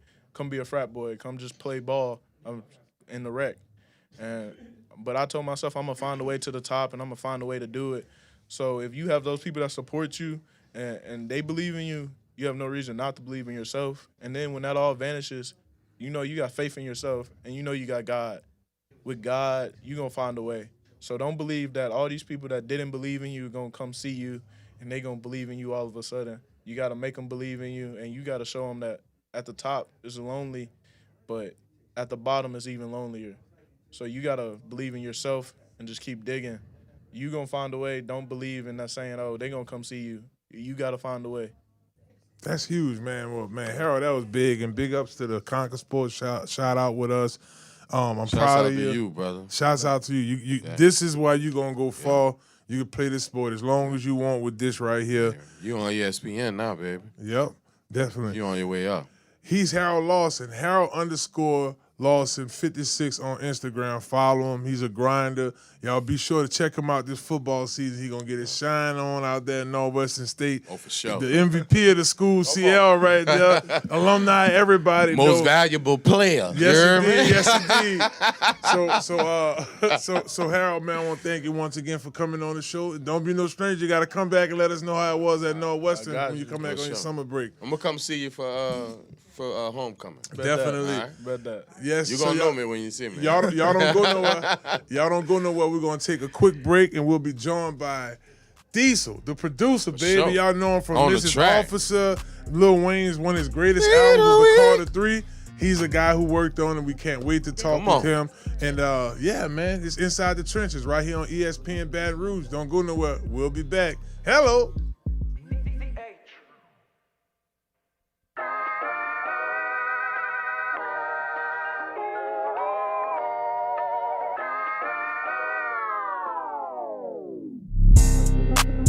Inside the trenches.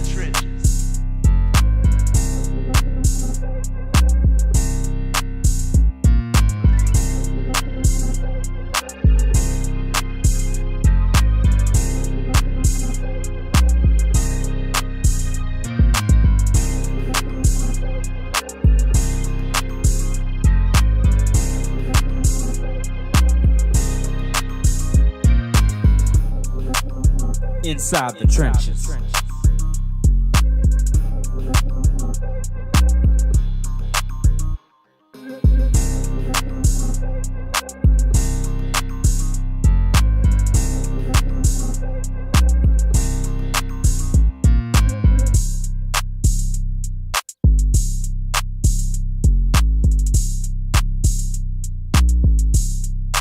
Dentro de las trincheras.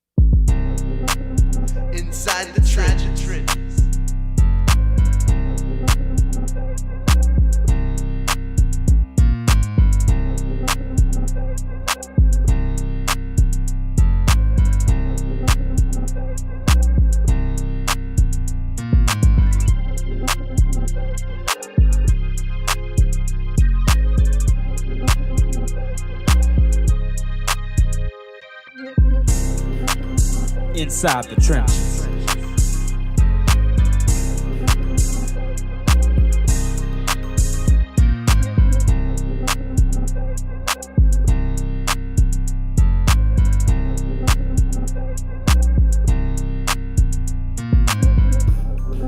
Dentro de las trincheras.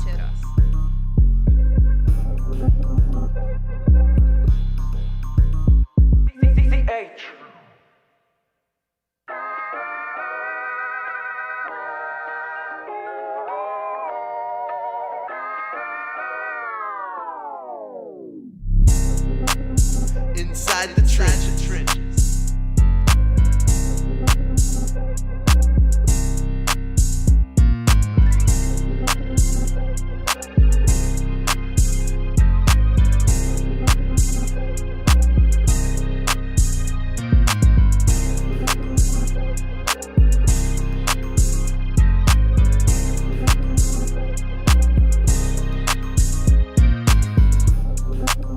Inside the trenches.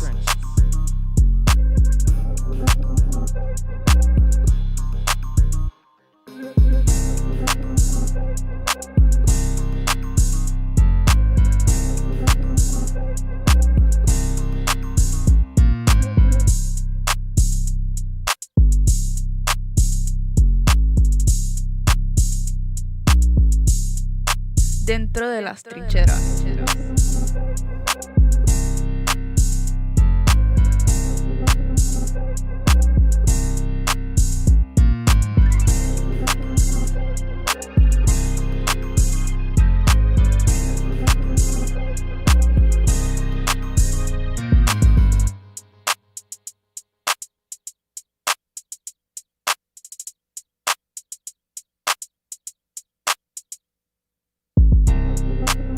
Inside the trenches.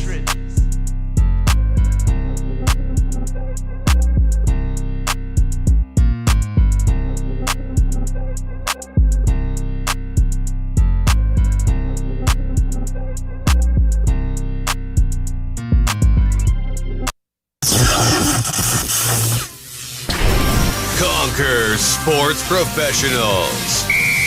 Hello, somebody. My name is Marlon Big Favorite. If you are serious about playing college football on the next level and having it paid for, visit us at csportspros.com. Again, that's csportspros.com, or you can click the link below. Conquer Sports Professionals.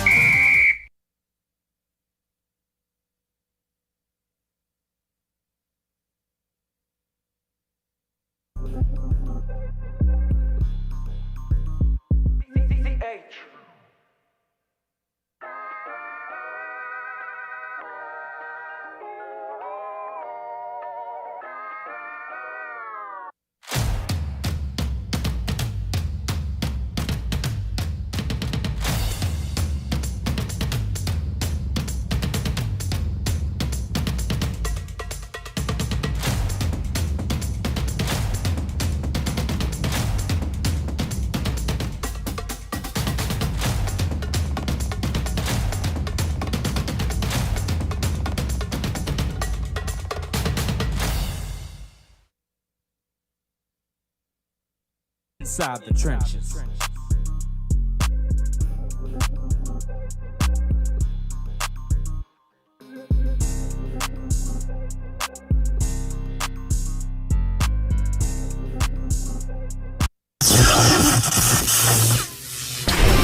Conquer Sports Professionals. Hello, somebody. It's Marlon Big Favorite, Super Bowl champion and national champion. Here's the truth. Almost anybody could play college football and get a scholarship or financial aid if they know who's looking for them. Now, you may not be a Division I or Division II football player, but that doesn't mean you can't play college football on the next level. There's hundreds and thousands of schools out there that's looking for football players like you to give you a great education. Right now, the average cost of school is $27,000 a year. That means that's $180,000 just to graduate. Imagine cutting that number down with a football scholarship or financial aid support. At Conquer Sports Pros, we find the right schools that fit you, your talent, your goals, and your future. And they will pay for your education through football. Don't waste time guessing. Let us connect you with coaches and programs that are already searching for players like you. If you're serious about playing football in college to pay for your education, click the link below or visit csportspros.com and schedule a call today. Hello, somebody. Conquer Sports Professionals.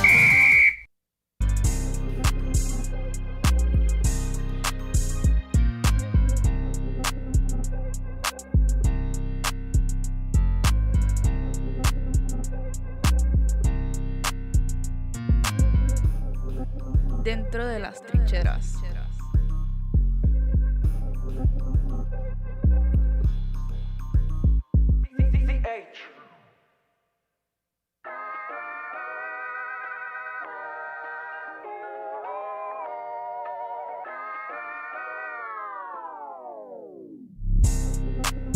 Inside the trenches.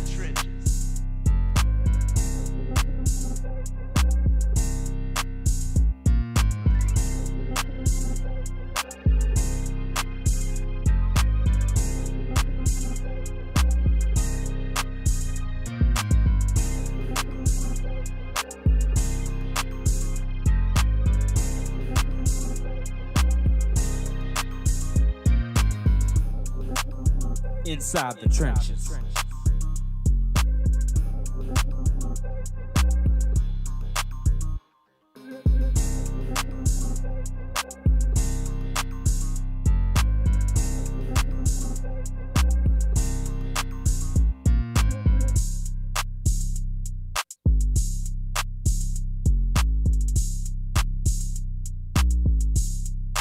Dentro de las trincheras.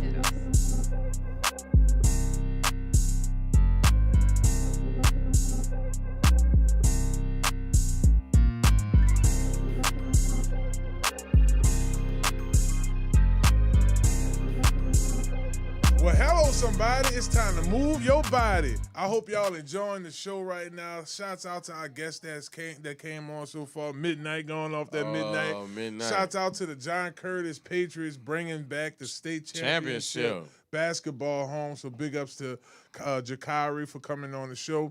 Also, we want to thank Harold Lawson, man. Came on, gave a really good. That was a great interview. Really brought some good memories up, and I think he's going to do exceptionally well at Northwestern State. Make sure of it. Definitely. Well, the show just keep getting better. Although this is the last segment, no matter, just keep getting better. They say the best for last. That's right. Listen, I'm going to tell y'all like this. Our next guest really needs no introduction. You think about the Carter 3. You think about those hits off of that record. You just kind of think, man, well, my next guest produced on that album. And also, you think of those Young Money mixtapes back in the day. He had a couple beats on them, too. Yes, that's right. Grammy Award-winning producer, my man, Deezle in the building. Deezle, welcome inside. Appreciate you. Hey, when you hit him with the Grammy Award-winning, you got to say multi or 3 times. Multi. Hello, somebody. 3 piece. 3 piece, baby. Come on. Piece. The one Super Bowl is good, but 2 is better. And Hello, 3 watch out is even there, better. 3 even more better. Yeah, That's 3 even right. more Come better. on. And there's more to come. Yeah, Watch like out a there. dog. Talk. Y'all be sure to follow him on plural. Deezle gets Grammys, baby, Gets on Instagram and all social media platforms. So, Deezle. Yeah, brother. We know you as an award-winning producer, but I'm riding home the other day, CL, and I'm like, man, this song jam. My hands on your body. I'm like, man, it's pretty dope. Y'all check out the boy Deezle. Look, I'm like, wait, this Deezle track right here? So I run into you. Man, the single, Hands on Your Body, is all over the radio right now, killing it. Talk to our listeners about that. So, a lot of people like to ask how that song came about, what was the inspiration. And the real story is that somebody I was dating came home from work, and she was frustrated and pissed because she had a hard day at work. And I was like, well, lay down, let's get all these work clothes off you, and let me rub you down. Hello. And then she went, ah. And I said, all right, there it is. My hands on your body make you say ah. And I wrote the song. Wow. That's tight. That's and compared it to places that I've been in the world. Like, like if you've been in New York on the 4th of July, you know what I'm talking about. Mm-hmm. Or if you've been in Paris and had a kiss in Paris, it's pretty romantic. Yep, pretty much. Or if you done walked along that river, when which is Podeo de Dopalicious, then you know what it's like.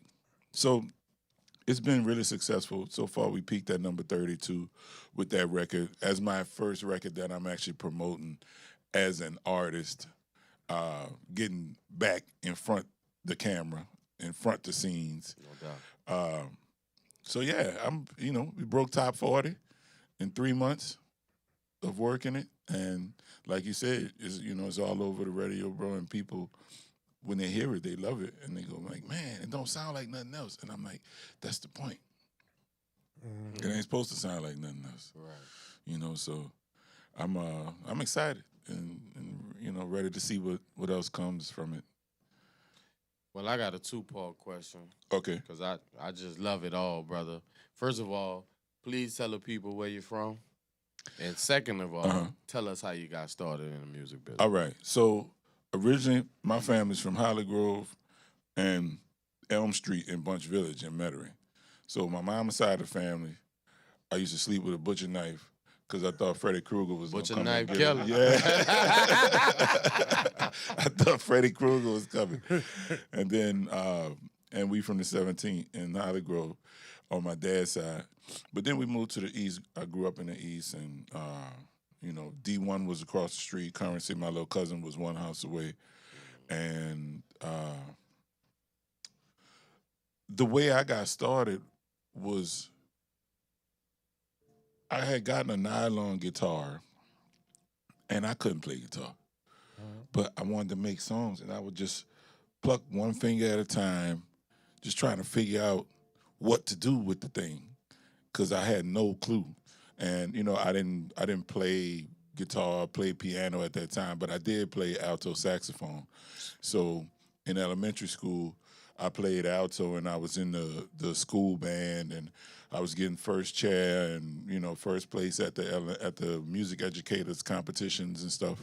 And I was just used to getting awards, like, because I never played football or basketball or nothing like that. I spent all my time practicing my music.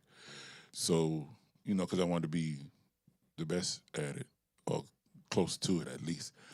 And I spent all my time, doing that and playing with Legos, building things, putting pieces together, which taught me about production. Because when you see your pieces, it's the same thing. It is. You got your keyboard player, guitar player, bass player, string player, trumpet player, horn player, whatever. You make those parts, and you put those parts together, and that's all a song is. Just got to put the right parts together. It's like building a house. That's huge. If y'all are just tuning into Inside the Trenches, we're joined by super producer Deezle, Grammy, multi-award winning Grammy, 3 times, 3 of them, baby. 3 of them. Here on the show on Inside the Trenches.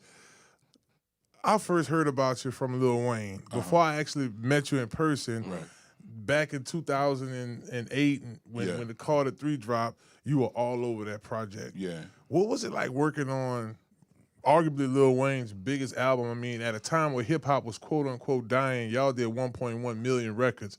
Talk to our listeners about that experience. So in the first week, we sold 1.4. Oh. See that then. We sold 1.4.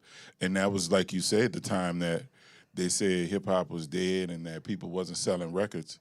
Because that year, even some of your biggest stars were only hitting like 250 out the gate. And we came with that joint and hit them with a 1.4 piece right quick with a biscuit. And old biscuit. Old biscuit. A church's biscuit. Old biscuit. Honey butter biscuit. Come on. So, but working on that project, man, was so dope because by that time, that was the 3rd album that we had worked on together. Like Carter 1, I was engineering and doing his vocal production, dialing his vocals in. Okay. But Fresh made that album, and it was, I was in the studio like jamming, Carter 1. Right. Like, that's Fresh right there, But then moving through the Carter 2, and like you said, the mixtapes, I got 40 songs across those mixtapes that, yeah, people don't even realize I did. I'm just starting to put that information out because it's easier now to disseminate that information on the internet because people don't know who did those songs. And I wasn't one to just tag all my songs. I'm like, I'm with this dude every day. Like, I don't know why I need to tag a song. We make 4 or 5 songs a day. It's cool. Right. It go on the album. They gonna know I did it. Because he either going to say my name or it's going to be in the credits. But when those songs got, put on mixtapes, I didn't get that credit simply because some of them he did say my name, but some of them he didn't because we wasn't on that. We was making music and being creative. So, but throughout that process, making it to the Carter 3 time, we were in the studio and people say you can never know, but I don't believe that, bro. I believe you can know. You can know when it's time and when it's ready and when you ready. If you tuned in and you could feel it. Like, you got to trust that feeling because that feeling going to make you even more ready. Right. So we were in the studio in Atlanta, and I was sitting in the engineer's chair, and we were working on doing some edits on Lollipop. The Grammys was on the TV up above the console. Yep. And I looked up at Wayne and I said, "What you thinking?" He said, "Man, I want to be on that stage." I said, "Bro, if you trust me, we'll be there next year." And we were. And we came and saw and we conquered. And the only reason I could tell you that I knew we would be there, everything was right. He was at the right point in his career. Who else was going to mess with us? Nobody at that time. Right. He was on every feature. Like, if we didn't win Grammys for that album, and I'm going to tell you, we were supposed to win Album of the Year. We were nominated. Let me not say supposed to, because you never know. It's actually a voting process. And that's why being a voting member of the Academy is very important because you can vote for the people that you want to win. But we lost Album of the Year to Robert Plant and Alison Krauss. So this dude from Led Zeppelin. And, when you talk to people who go, yeah, y'all sold 1.4 million records in the first week, and that was the most highly anticipated album of that decade. Facts. I mean, ain't no question. Yeah, that was, boy. I'm glad you put it out there. Yeah. Oh, I said, bro. I'm not shy about it. Right.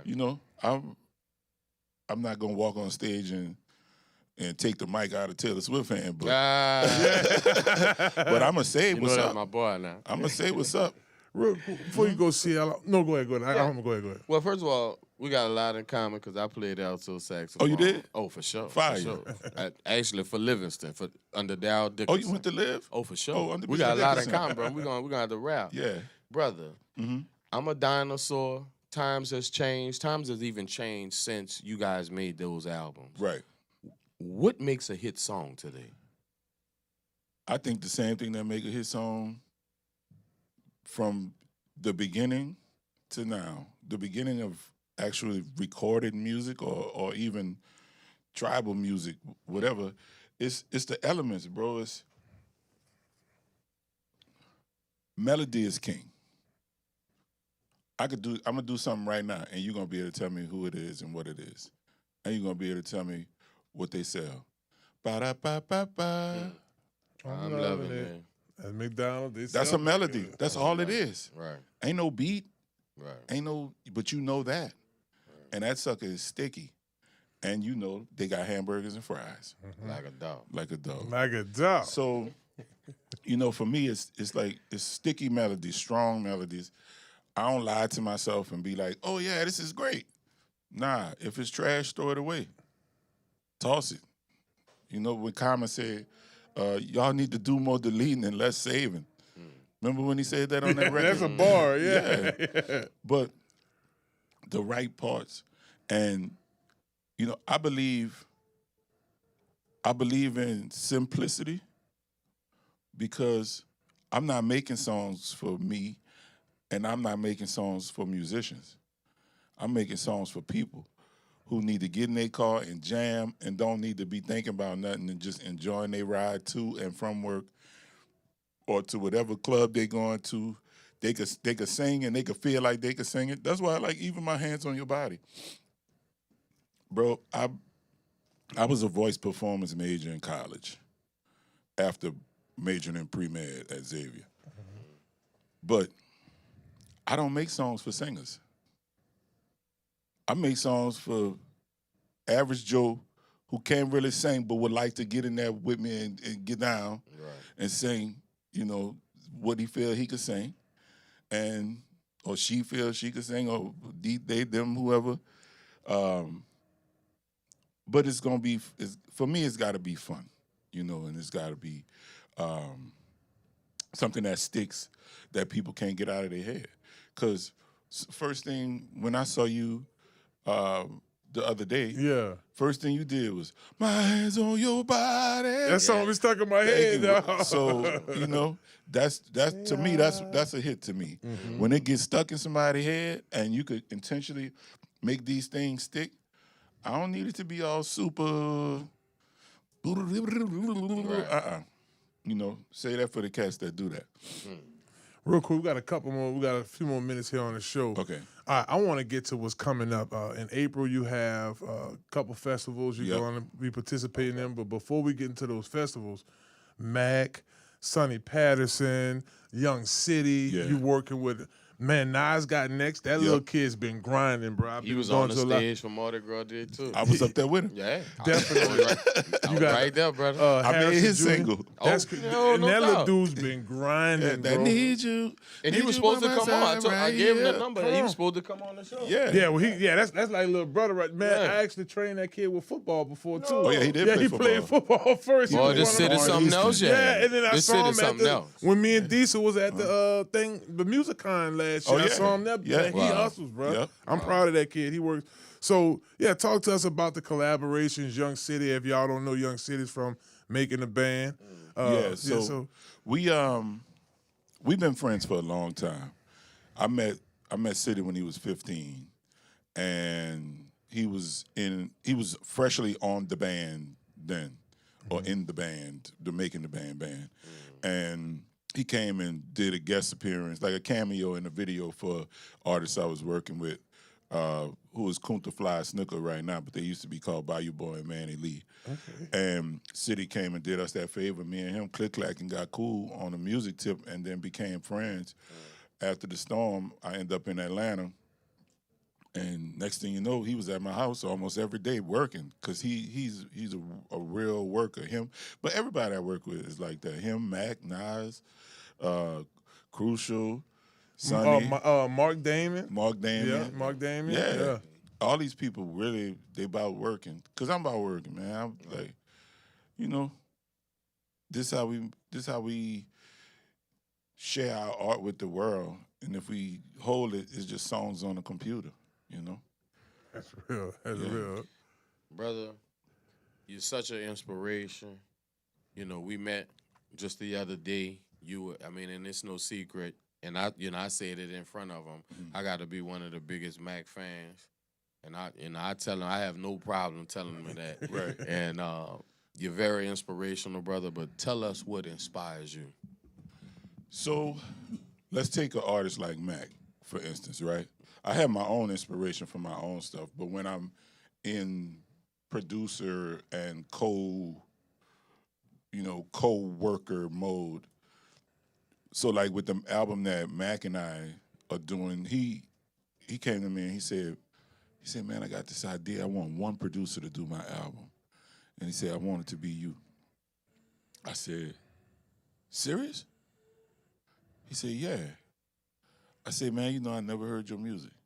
He said, that's great. So you don't put him in a box. Yeah. Right. That's exactly what he said. Right. And that inspired me because not only was he open to the fact that I had never heard his stuff, he also is a worker, bro. Like, when it comes to getting stuff done, he coming with ideas. That's inspirational. You know what I'm saying? I give you a frying pan. You come with some olive oil and some bell peppers and onions. You know what I'm saying? Right. Yeah, right. Now we cooking. We could throw this in there. We could throw that in there. And, you know, now we got a meal. So that's what the album is. Like, between us, it's called SOS. We finally named it. And it's going to be a co-release with me and Mac. Oh, yeah. Snap. Yeah, so it's a Mac and Deezle album. If I'm not mistaken, we have a video we're gonna play it. So y'all don't go anywhere when we do shut it down. We actually have Max and Deezle's video. Oh yeah, Testarossa. Yes, yeah. We're gonna check that out here on Inside the Trenches. Come on, tonight. let's get it. Yeah. We Definitely. debuting things around here now? Yeah. And look, before we let you go, Deezle, that's your camera right there. Man, there's tons of producers out there would love to be Grammy Award winning. You're the only Grammy Award winning three-time Grammy Award person I personally know. Man, you shared a great story, bro. Talk to the young producer out there who's trying to, you know, actually get on that level. Be honest with yourself. Know that the music will always tell you what it needs. You ain't got to force it. Just listen to the music, and the music gonna tell you the truth. If you're honest with yourself, and don't give up. Know that you have value, and study your craft, and be great at it. Deezle gets Grammys, baby. Follow him right now on Instagram, all across the social media. Be sure to download that single, Hands on Your Body. Listen, a beautiful song. You're chilling with your old lady one night. You need to put on a nice, very refreshing song, well produced. Lyrics are awesome. Hey, we want to send a big shout out to the Gordan McKernan injury attorneys. Get Gordan, get it done. Get it done. Get Gordan, get it done. Hey, Deezle, we got to get some. We need to Gordan. Yeah, we got to get with Deezle, bro. We got an award-winning producer right here, Gordan. Come on. We got to get something going, bro. Definitely. So shouts out to them if you've been involved in a car accident. If you have been involved at personal injury at work, hit up 504-800-8888. Let them know that you heard about them right here on Inside the Trenches. In addition to that, baby, we want to thank Dr. Kendra with Health Nut System. Thank you, Doc. Big ups to Dr. Kendra. Remember, I told y'all earlier she got that Zen 1 that didn't already drop. The success stories are crazy. It's insane. All natural. People losing weight. Their appetites are great. Everything is going fine. I'm looking forward to trying it out myself. But y'all be sure to visit stillbody.org. Remember, stillbody.org. We want to thank Health Nut System for all of their support. Conquer Sports Pros, baby. csportspros.com. You're a young athlete out there trying to train, get some recruiting support. Hit us up for sure. Remember, that website is csportspros.com. Download that single right now. Deezle, Hands on Your Body. Y'all put Carter 3 on repeat once again, baby. One of the greatest records. They know they want we want to thank Deezle for coming on the show. We also want to thank Midnight Martin for coming on the show. And once again, Harold Lawson. Big ups to y'all for tuning into the show every Monday, 6:30 p.m. Tell a friend. Thank y'all so much. For our production team over here, who keeping us on point, UP and the crew over there. You're right. Loyola Studios, Keep them lights ESPN shining. Baton Rouge. Thank you so much for your support. And we'll see y'all next Monday, same time, same place, right here on ESPN Baton Rouge, Inside the Trenches, baby. Boom. Hello, somebody. Deezle in the trenches. Yeah. Inside the Trenches.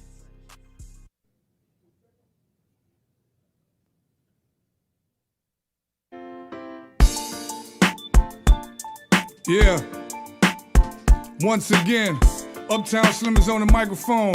Mac and Deezle is in the building. You heard me? Shout out to Grown Man Biz.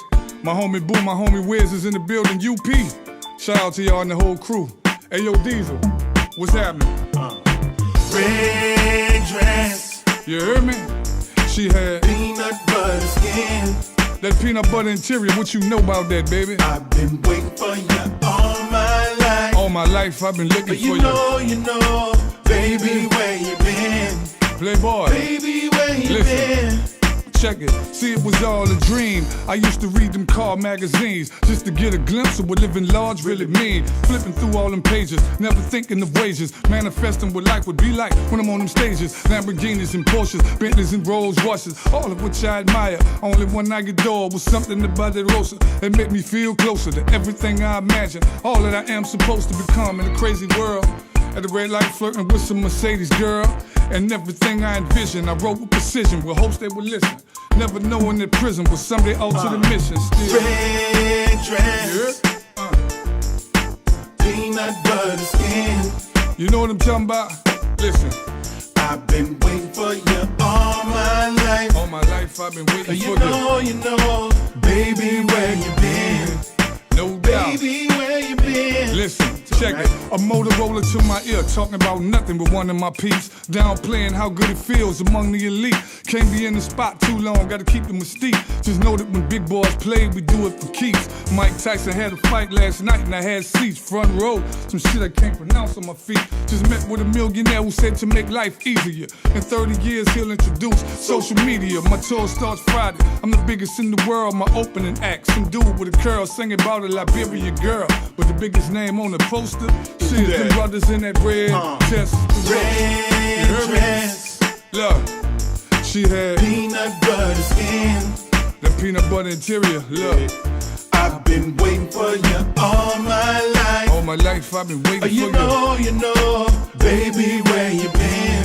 And what else? Baby, where you been? Nothing ever made me feel closer. Nothing can make me feel as successful. That red is that Testarossa, baby. You know what I'm talking about? Said nothing ever Drop made top, me feel closer to the peanut butter interior, sitting in something nice. Y'all know how we do in the NO, baby. You did? You heard me? What we had? She had a red dress. I'm gonna give a big shout out peanut butter skin to the whole crew, everybody that's in the building, everybody that's been supporting. I've been waiting for you all my life. Mac and Deezle you know, is in the building. Baby, where you been? Baby, where you Grown been? man Biz. You heard me? MAC, the DEEZ.